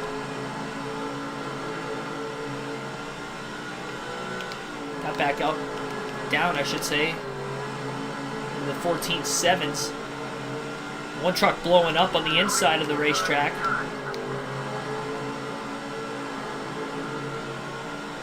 Truck trying to get to pit road.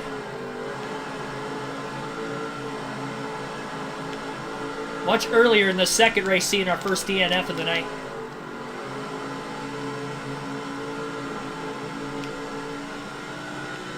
That truck was able to get into the pits. He is there now. So we continue to stay green.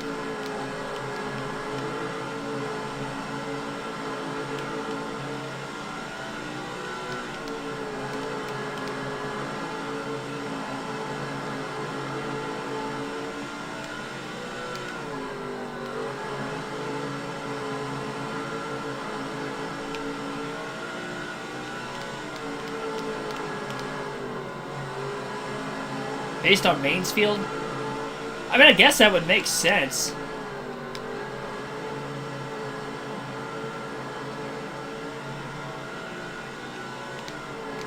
I don't know. I don't think it does, though, because doesn't Mansfield have a curved front stretch? I'm from Ohio, but I never actually went to Mansfield Speedway. It's not currently operating either.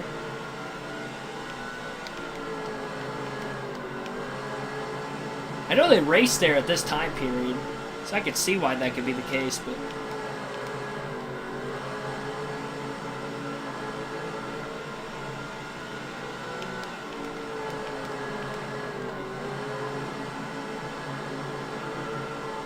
I thought Mansfield had a curved front stretch.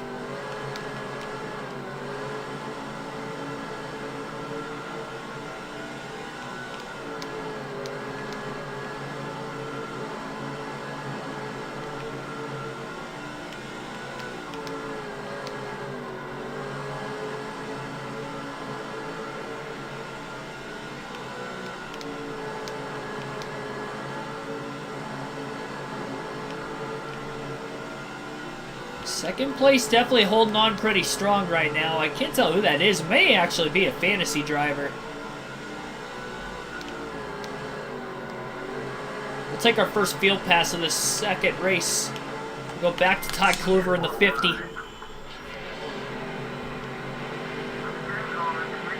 Kluver in the 29th place position right now as he's stuck on the outside lane.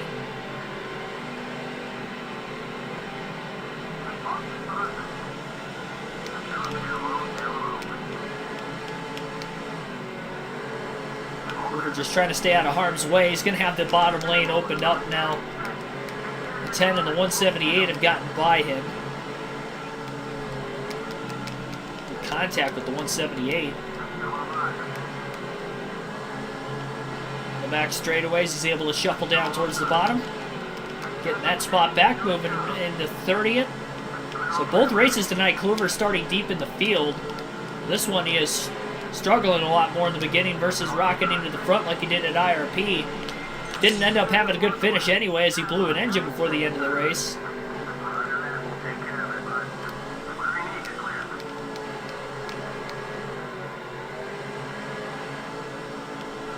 Go back to Craven.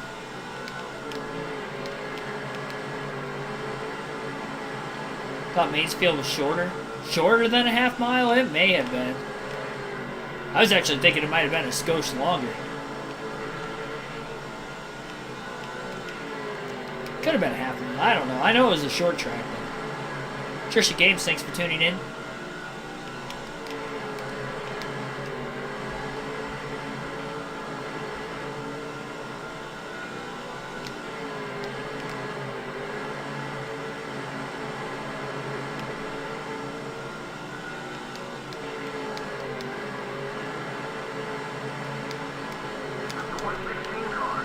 And that's going to be a pass for the lead. 116 out in front. Ricky Craven had to lift off turn 2.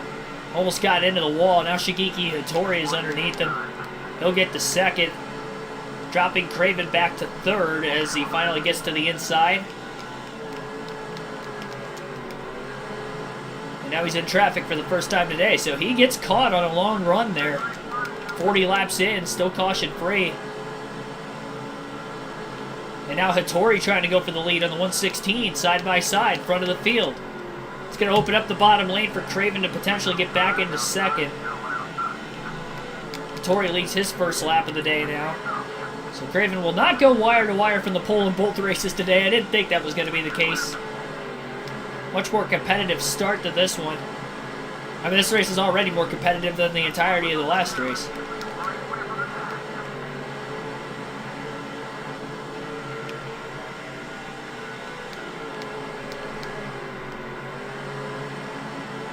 They've been trying to stay with the 9 truck.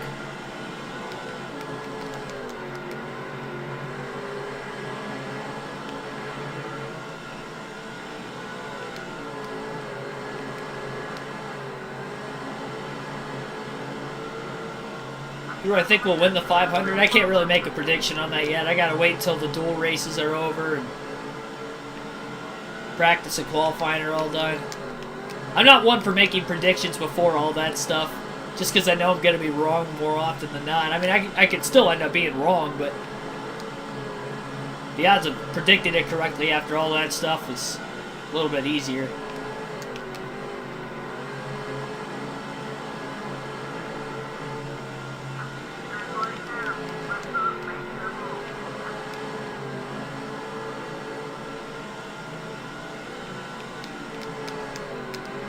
Saw a little contact.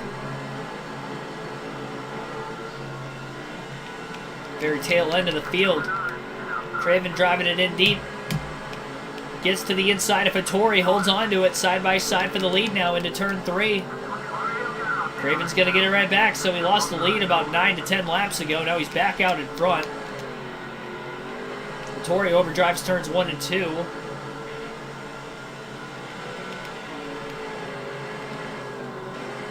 So Ricky Craven back in business.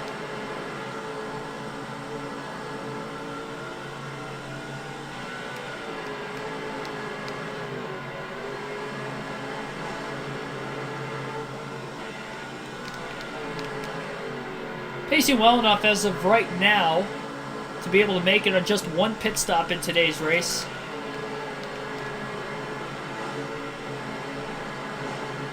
It's an easy one-stopper at IRP.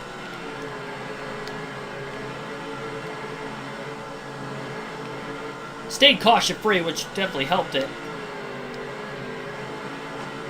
In particular, in that first run, it stayed caution-free. Second run, everybody still would have been able to make it on fuel just because they were already good anyway without the caution, which we knew it was going to be the case.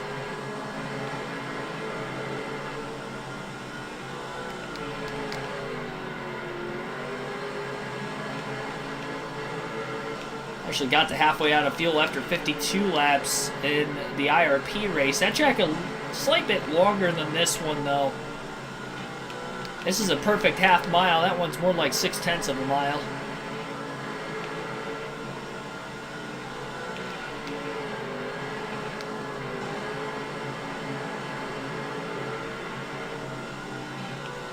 "55 laps completed at the line. Still haven't hit halfway on fuel yet.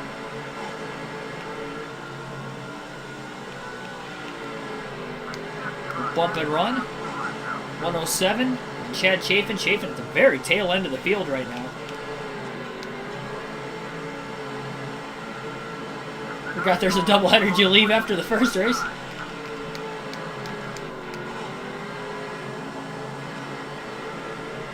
It's in the thumbnail. It's in the title. I mentioned it a few times.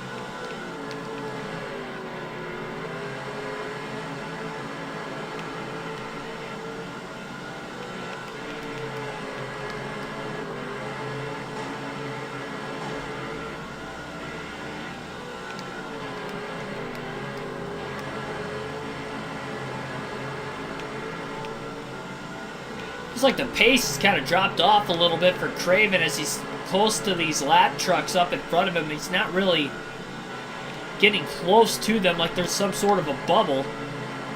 But the 9 of Hattori hasn't really been close enough to try to make a pass on Craven for position since then. Now those trucks get side by side, so Craven will close in just a little bit more.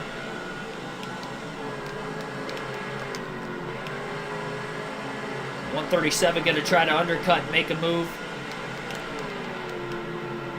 Craven trying to stay close behind him on the inside.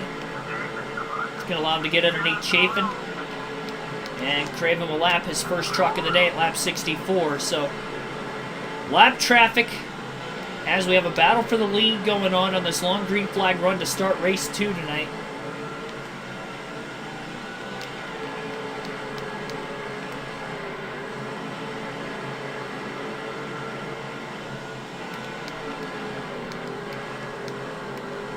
Craven hasn't made contact with anybody in this race today, and he's kept it off the wall every lap also, so he's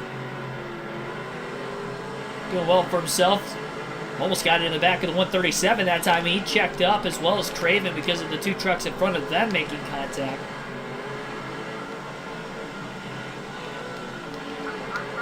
Oh, and now there's more contact. The 105 is going to get knocked up out of the way. It's holding Craven up a little bit.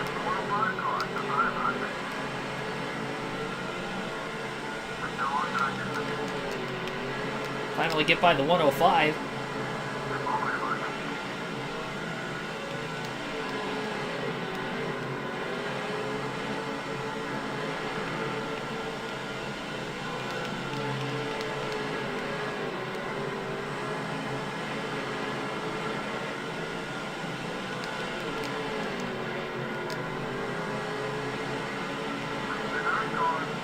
Tori getting really close. Saw some trucks further up ahead making contact. Beating and banging. little short track racing.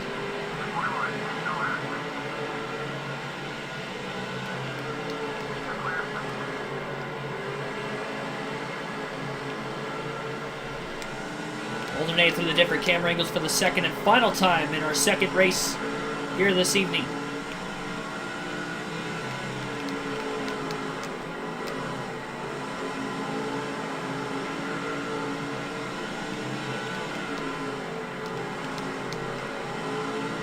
Whoa, Nelly. Last time I was in this camera angle at IRP, I was right behind the same truck. I didn't realize it till just now.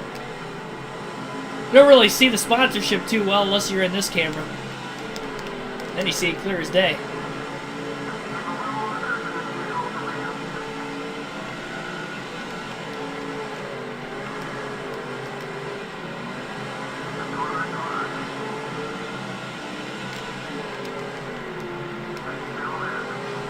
There's a little contact.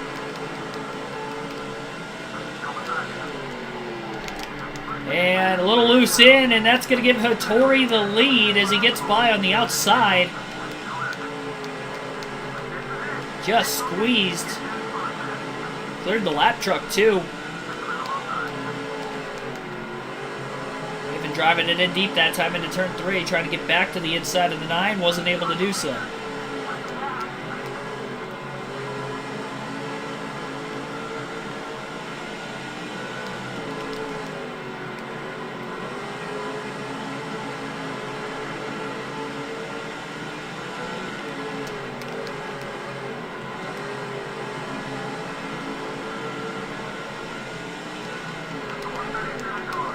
Oh, and Hattori just got clipped by the lap truck in the 137, and that's going to give Craven the lead again at the line, and now he'll clear Hattori off of turn 2.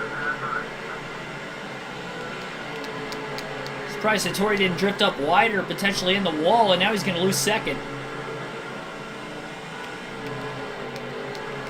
The Whoa Nelly truck probably had Hattori saying, "Oh, whoa Nelly." They look pretty far sideways out of the rearview mirror. 80 laps complete, closing in on halfway in race 2. I mean, overall, because of the pacing of the 2 races today, it's flying by. Time for a trivia question on the night. It's going to be a Talladega track fact because I did not give you guys the question yesterday. So here it is. What year was the only year in which there were 2 first-time winners in the NASCAR Cup Series at Talladega in the restrictor plate era? So ever since restrictor plate racing began, what is the only year at Talladega in which there were 2 first-time winners? So both the spring and fall races had first-time winners at Talladega. Again, that's in the Cup Series. I'll give you guys until the end of lap 95 to get the question correct. So I'll give you guys till the end of lap 95. See if anybody can get that answer in time. Don't Google it. I can't actually see you guys whether you do it or not, but let's see if you guys can guess. It is not 2019.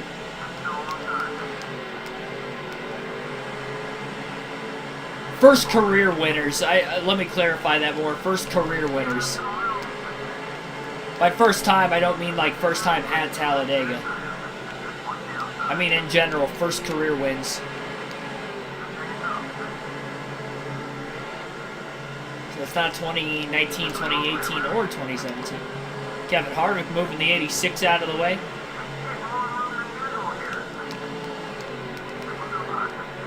In Cup, yes.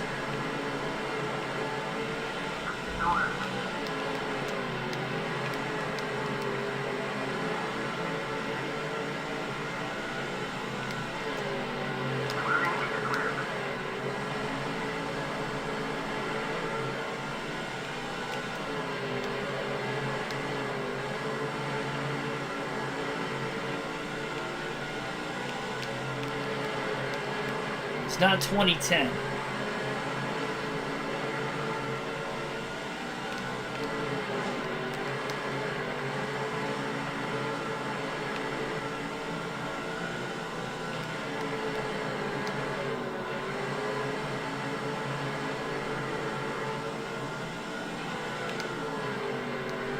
Guys have about 4 more laps. About a minute.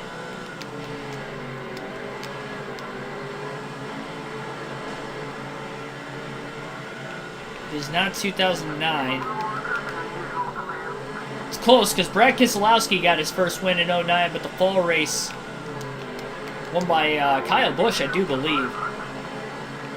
I know it wasn't another first-time winner if it wasn't Busch that year. I always get 08 and 09 confused at Talladega. Can't remember which one Kyle Busch won. It is not 2003.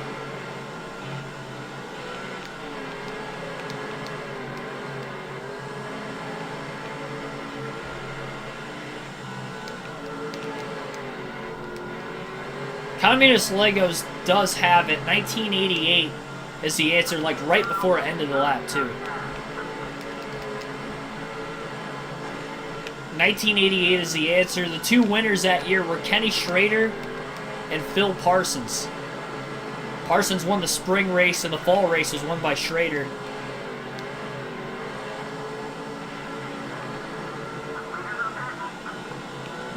So they got their first career wins that season at Talladega. That was the first year that Talladega had restrictor plate races for both races as well. That was the only year in which there were first career winners at both races. 1945. NASCAR wasn't even around then. Let alone Talladega. A lot of cars pitting at around the halfway point here. Definitely within the fuel window to make it to the end of the race. Again, it is a one-stopper. Watch them. Trucks trying to get up to speed right now. We got Brandon Witt down on the bottom. Craven went to the outside. Trying to avoid him there. We'll be able to get back down to the bottom in time, though, on the 106 truck, who is already coming out of the pits. 117, pretty slow, trying to get up to speed. Looks like he was about out of gas coming off of pit road. Gonna stay out as long as possible again, though, just in case we get a caution. We haven't seen any yet today in either race. Caution free in our first one.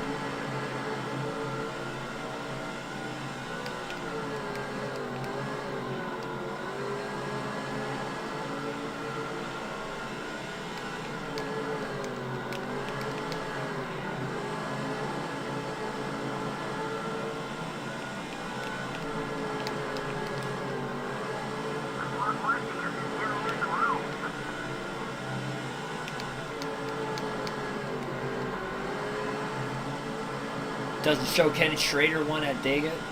No, he did. 1988.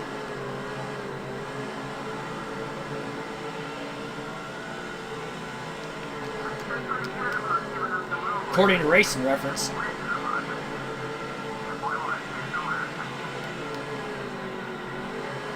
NASCAR Cup Series 2311 Racing, thanks for tuning in.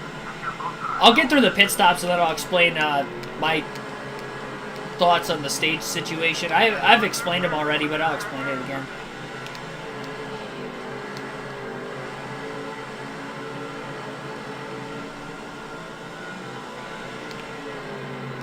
Craven's the last truck on the lead lap that still has to hit pit road. He's almost locked in the most laps led in today's race. Stay out one more lap. He's going to pit at lap 109.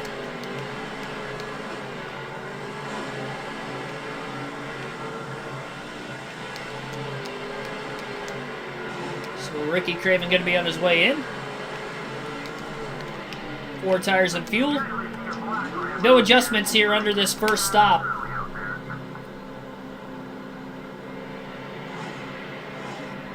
Yeah, Schrader won in 88. I could have had the 2 flipped around. Maybe Parsons won the fall race rather than the spring, but those 2 definitely won in 1988. And that was Parsons' only career win. Schrader had 4 career wins, but that was his first. It's like a clean stop on the Super Chips 99 team.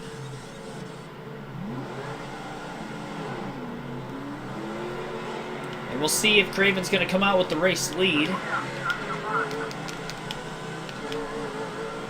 And definitely.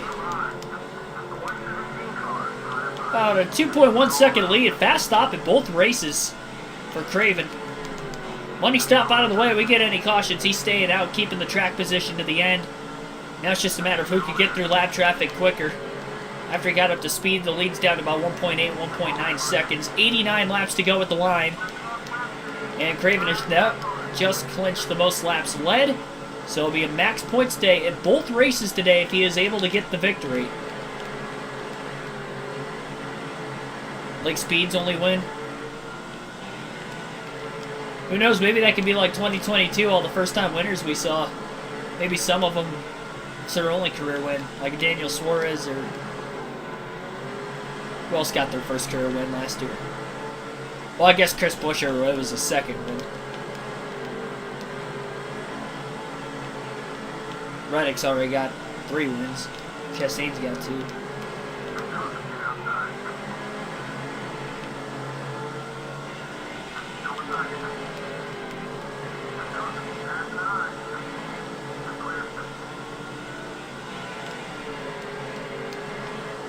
Terry Cook going a lap down. Ty Kluver, last truck on the lead lap. We'll swap to him for a couple laps.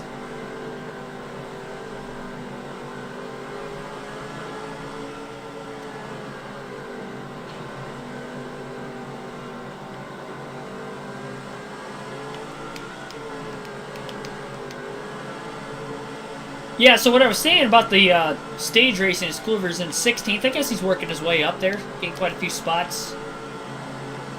Just took him a lot longer in this race. So the road courses, not having any stage racing, I'm all for it. I think they should do that at every racetrack. I've been very adamant about it. If anybody had watched the NASCAR Weekly podcast last week, and I had said this even before that podcast went live, and I didn't even watch it live. I didn't watch the podcast until Sunday morning leading up to the Clash. So I had no clue he said this until then.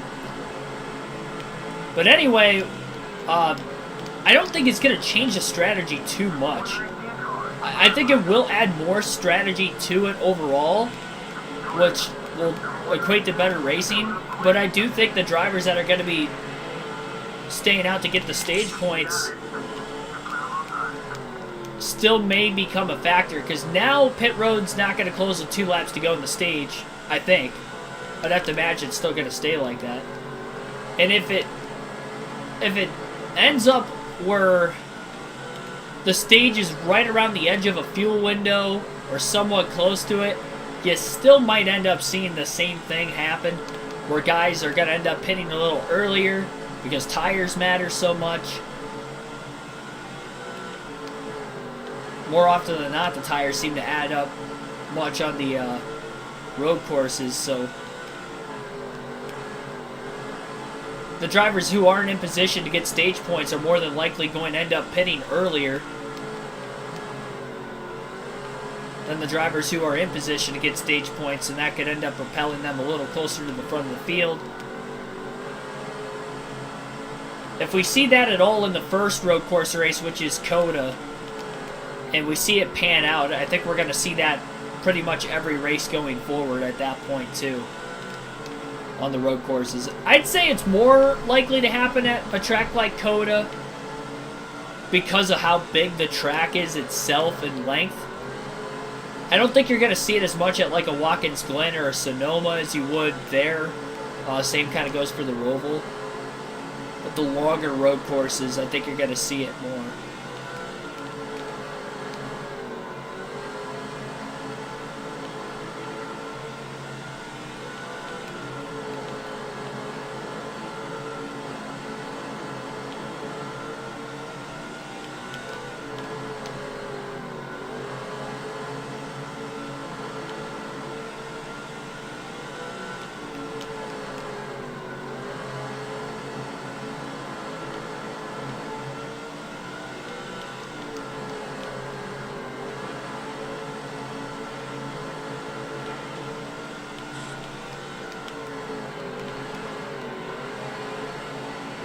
Second place is slowly closing in on Ricky Craven right now.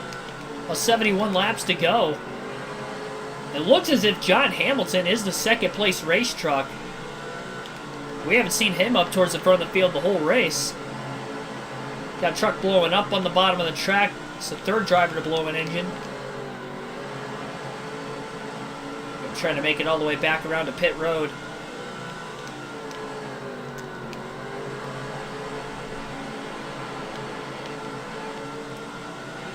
I don't think stage racing was a terrible idea personally to me.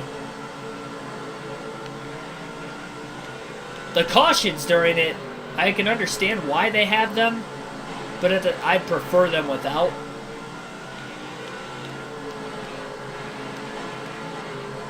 I think it was a combination of two things. One, they could get extra ads in during non-green flag action, which I think, you know, we could all agree we'd prefer that to be the case. It sucks that you'd have to take a caution anyway. I don't know why every commercial break can't be side by side, but that's neither here nor there. So there's that, and the fact that it does add another restart. And restarts are entertaining for the most part. And in NASCAR's eyes, they see that as entertaining. So if they can add a couple extra restarts in a race, they're going to do it. That part of it I don't like.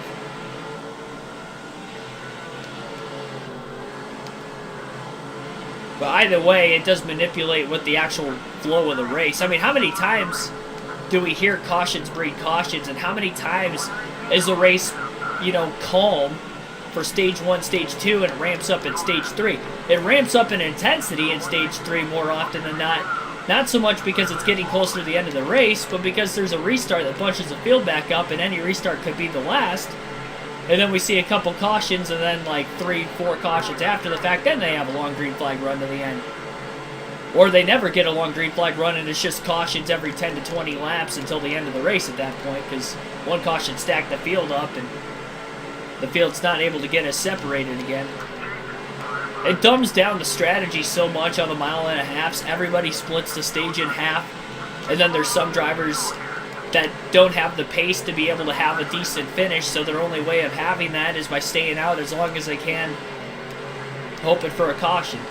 But if you ran it straight out, nobody would be short pitting the first 2/3 of the race. Everybody would be trying to run it out to the very end, more than likely, unless their cars are really, really terrible in the handling. They're trying to hope that everything cycles through, and then maybe you get a caution, you know, middle of the next run that you had gained some positions out of it. There's way more strategy without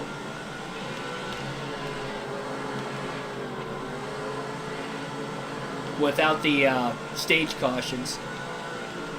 I would think on the ovals especially, but maybe not so much on the ovals as what there could be on road courses or tracks that are longer. But I think that there is a potential for more strategy with stage racing without the cautions versus a straightforward race without stages at all. But it takes a lot of the strategy out of it at more tracks. The only tracks where there's still strategy are tracks where there's a lot of tire wear, like a Richmond, a Darlington, where you have 2 stop strategies in stages versus 3. But when it's pretty mandatory that you're not going to gain an advantage pitting twice in a stage versus once, there's no advantage. There's no strategy at that point.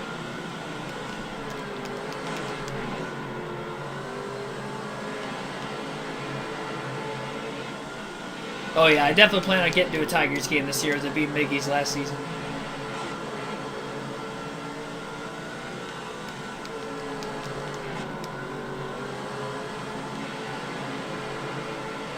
He keeps talking about the suspending drivers and crew chiefs for no reason. I still have zero clue as to what you're talking about. You mentioned that a handful of times during the live stream the other day, and not being specific as to what they're suspending them for. I don't know if drivers get suspended for anything. Talk about like the tire situation with like crew chiefs get suspended. I don't know if the crew chiefs are getting suspended anymore. I know crew members are getting suspended 2 races versus 4. I can't remember if the crew chiefs are suspended 2 races versus 4, but that's down. The drivers don't get suspended for that.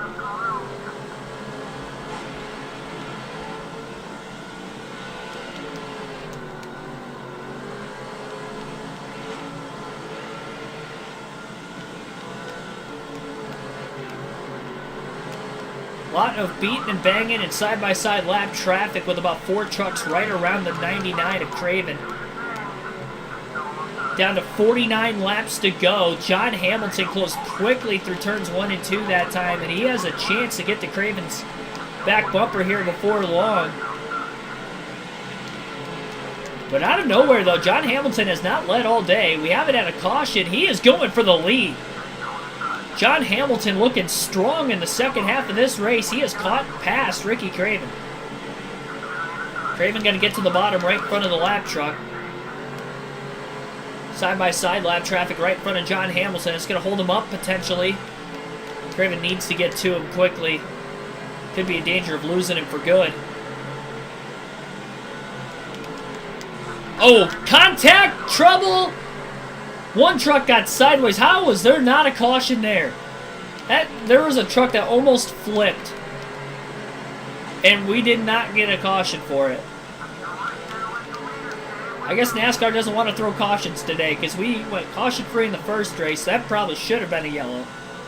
I'm glad it wasn't because Craven would have had to go to the tail end of the field for causing the accident. That was not the case.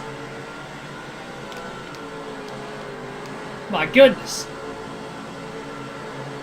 I hate pausing it, especially this late in the going because it ruins the flow, but I meant to pause it earlier. I meant to check between races specifically, but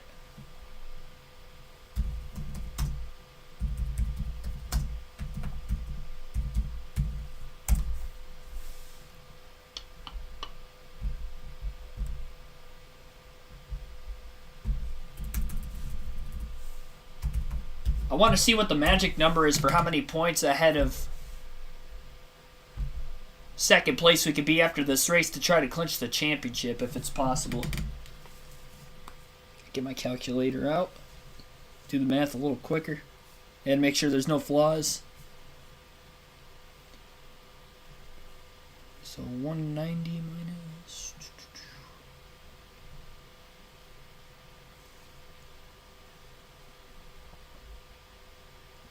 $405. Yeah, that's not possible. Yeah, so there's no chance for us to even clinch a championship today anyway. 0 chance. We'd have to be 405 points ahead of first. We're only 164 ahead going in. And you could only... Or 184 ahead going in. We were 164 ahead last race. Ahead of Hornaday, now it's 184. Under the points format from 2005. I gotta get the chat back up on my screen. Jeez. There we go.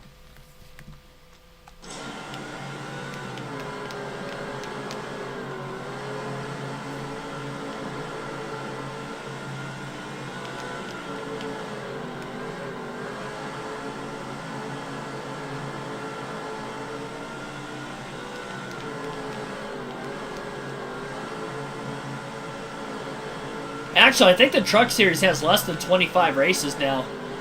I think they've been down to like 22 or 23 the last handful of years.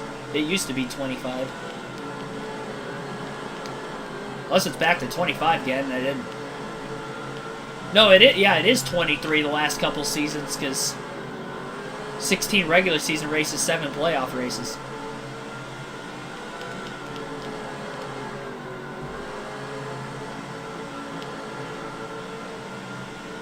Yeah, somebody mentioned that earlier about this track and potentially being like a Mansfield on this game.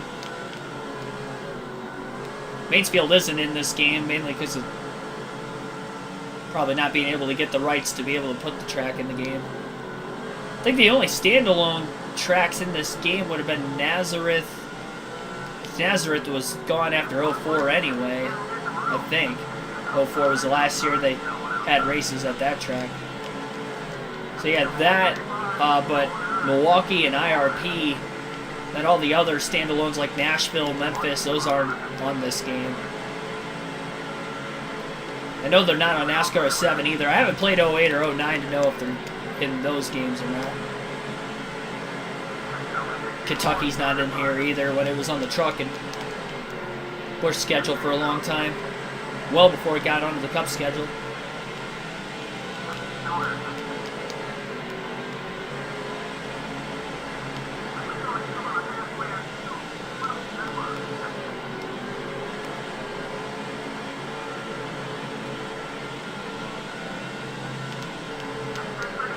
Craven's having a hard time trying to keep up with John Hamilton ever since Hamilton just caught past him out of seemingly nowhere. Craven had almost a 2-second lead when he came off the pit road, and Hamilton hadn't really been a contender all day, and without any cautions or restarts, he's had a hard time trying to get through the field. Once he got there, though, he's not looking back. Craven has far and away already clinched the most laps led. John Hamilton trying to go for his 3rd win of the season. He's the only fantasy driver with more than 1 win.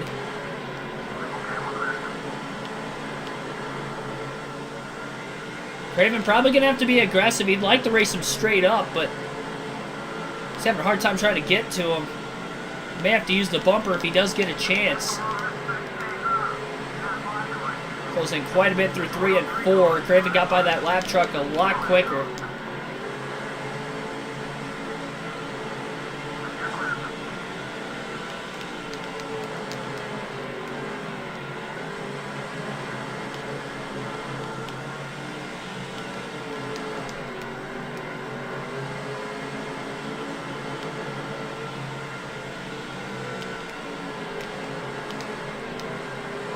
Todd Kluver is a teammate of Ricky Craven.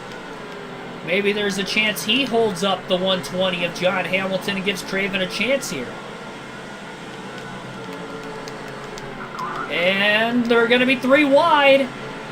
Got a lap truck on the outside right now. Craven couldn't use him as a pick exactly. There's contact in the middle of the corner, and they're still side by side for the lead. 26 to go, this time by. Craven back out in front. Lap truck definitely got in the way of Hamilton. He couldn't completely pick him behind the lapper. 107 gets back to the inside of the 120. And John Hamilton is going to hold him up. Craven breaks away, 25 to go. Saw Bobby Hamilton Sr. get moved up the track by Brandon Witt. Craven's teammate Todd Kluver's the next truck to go a lap down.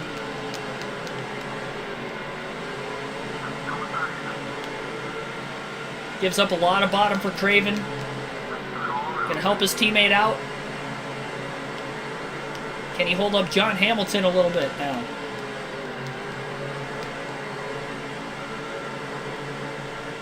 Yeah, I know it's Vank It now. I didn't realize that that was why.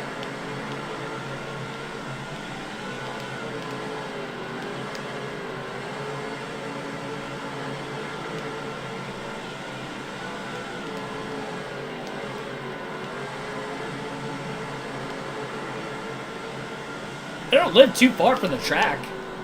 Like an hour and a half maybe at the most. Maybe even less than that. Actually, Mansfield's known for having like a very haunted prison.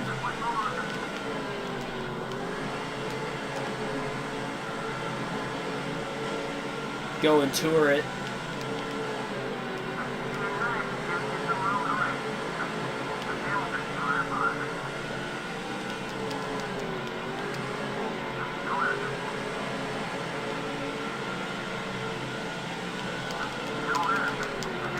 About a 0.6 of a second lead right now for Craven. Putting Bobby Hamilton a lap down, now trying to do the same with Brandon Witt.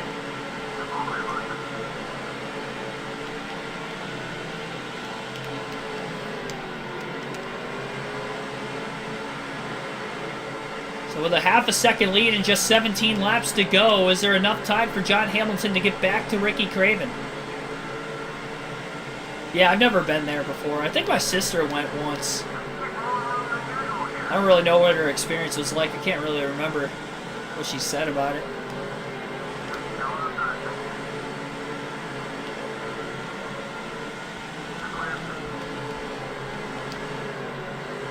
They usually host some, I think it's like, I can't remember what time of the year it is. I want to say in July usually. Middle of summer, they usually have like music festival there for like a Friday, Saturday night. Like they had some big bands last year. I want to say 3 Days Grace was playing there. It was them, I Prevail. It was 2 nights. Papa Roach, I think, was there. They had some bigger bands there. A lot of contact going into turns 3 and 4. 2 trucks right in front of Craven got together. The Craven got into the back of the other one. Slowed the 99 up a little bit. Deborah Renshaw got to go a lap down. 12 laps to go at the line. Both right side tires in the yellow on the tire wear indicator here for Craven. Chad Chafin looking at going a lap down. John Hamilton trying to close back in. He's not out of it yet. Both him and the 99 raced each other cleanly. Both times they were around each other for the most part. Side-by-side lap traffic right in front of Ricky Craven right now. It's going to make it difficult for the 99 to try to get a move going here on these guys as quickly as he can. 10 laps left. Got to protect the bottom at all costs and hope that John Hamilton does not use the bumper on him. John Hamilton 7th in points coming into the night. 8 laps to go at the line this time by. It's 4 more miles of racing. Got off turn 4 really well. There's a lot of pressure on Ricky Craven to perform here. John Hamilton might be a little bit quicker. He showed a lot of speed here in the late going. Craven has to not make a mistake and then some. Hamilton so close to the back bumper. It looked like he wiggled just a little bit in the middle of the corner, drove it in too deep. Might have been trying to get to the bumper, the 99, to move him up out of the way. Who knows? 6 to go. Slap truck right in front of Craven, too. Seems to be holding him up just a little bit. Hamilton got off that corner very well. 5 laps to go, and again, he slides up the track in the middle of 3 and 4. Lost a little bit more ground that time. A lot of contact up in front. Terry Cook gets moved out of the way by another lap truck. Side-by-side right in front of Ricky Craven. Nowhere to go. Gets to the inside of the 119 now. Got to clear him off turn 2. More side-by-side traffic. It's the Whoa Nelly truck again. 3 to go.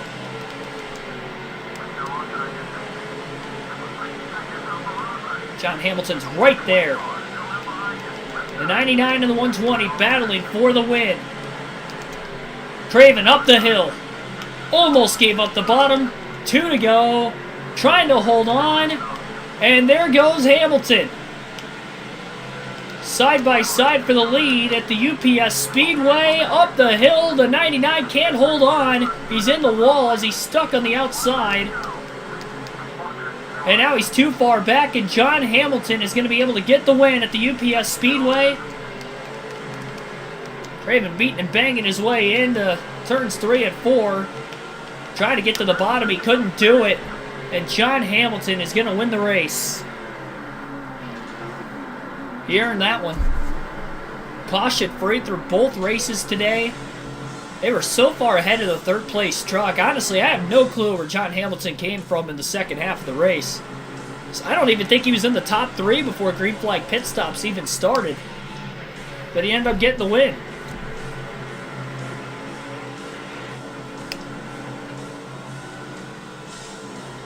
"22 laps left for John Hamilton, 166 and 200 laps left for Craven today, but he got beat. I don't think he had the fastest truck like I thought we did.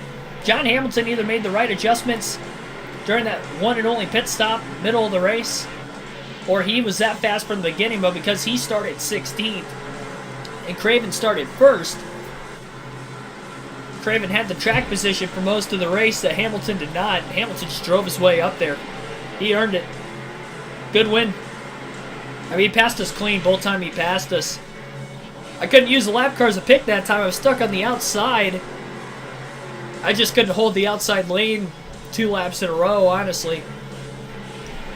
Tried to hold it as best as I could, but there was just no chance once I was up there.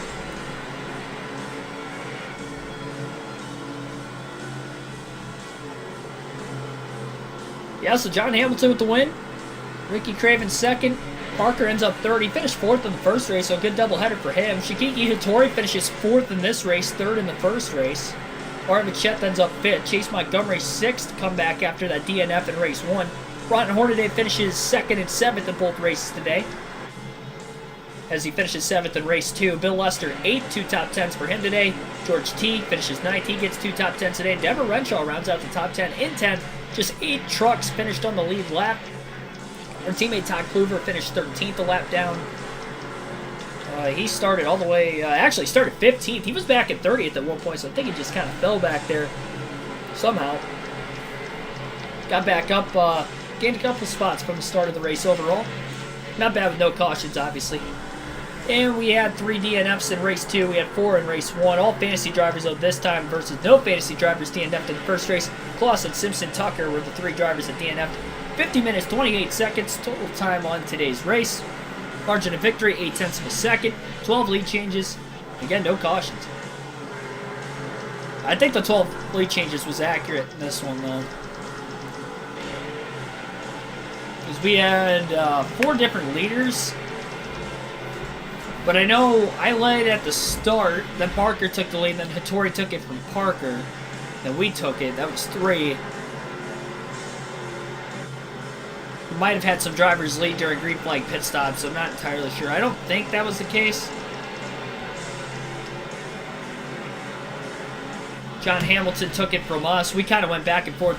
I don't think there was 12 lead changes. It was probably closer to like 7 or 8 lead changes, but a lot more competitive of a second race, so pretty good finish. I'm not upset with finishing second, honestly. I think John Hamilton had a really good race truck.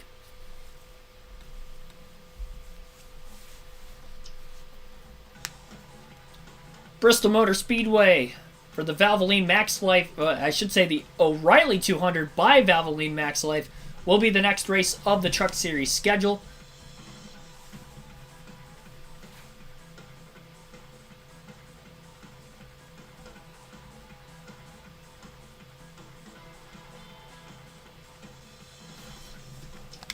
And going into that race, it'll be a 218-point lead for Ricky Craven over Ryan Hornaday as he continues to pull away in the standings.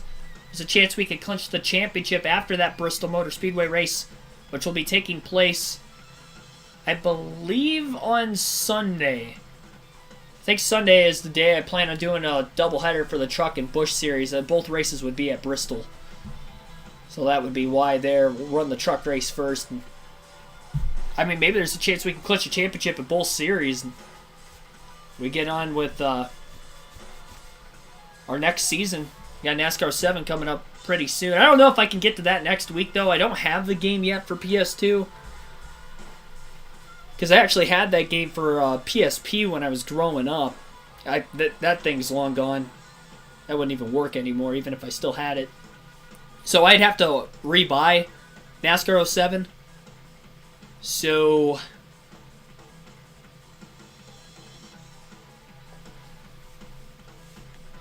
don't think we'll get to that next week. I'd like to do the Daytona 500 on that before I leave for Daytona, but I think it's going to be the following week when I come back. We'll start off with our speed weeks on there. But we got to clinch the championship early first. Yeah, I knew it was a doubleheader. I just couldn't remember if it was Sunday or not. But that would make sense because we got NASCAR 22 Championship 4 yet this weekend. UPS Speedway next for the Busch Series, and then we'll have the Bristol doubleheader for Sunday's action for the Truck and the Busch Series. So, thanks everybody. Be sure to tune in.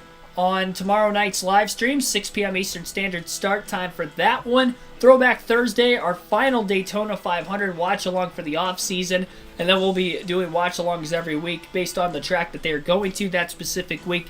On the NASCAR race weekends, we'll be rewatching the 2002 Daytona 500. Again, 6 p.m. Eastern Standard start time for that. Thanks, everybody, for tuning in. Be sure to hit the like button, subscribe for more daily NASCAR content. I'll see you guys tomorrow night.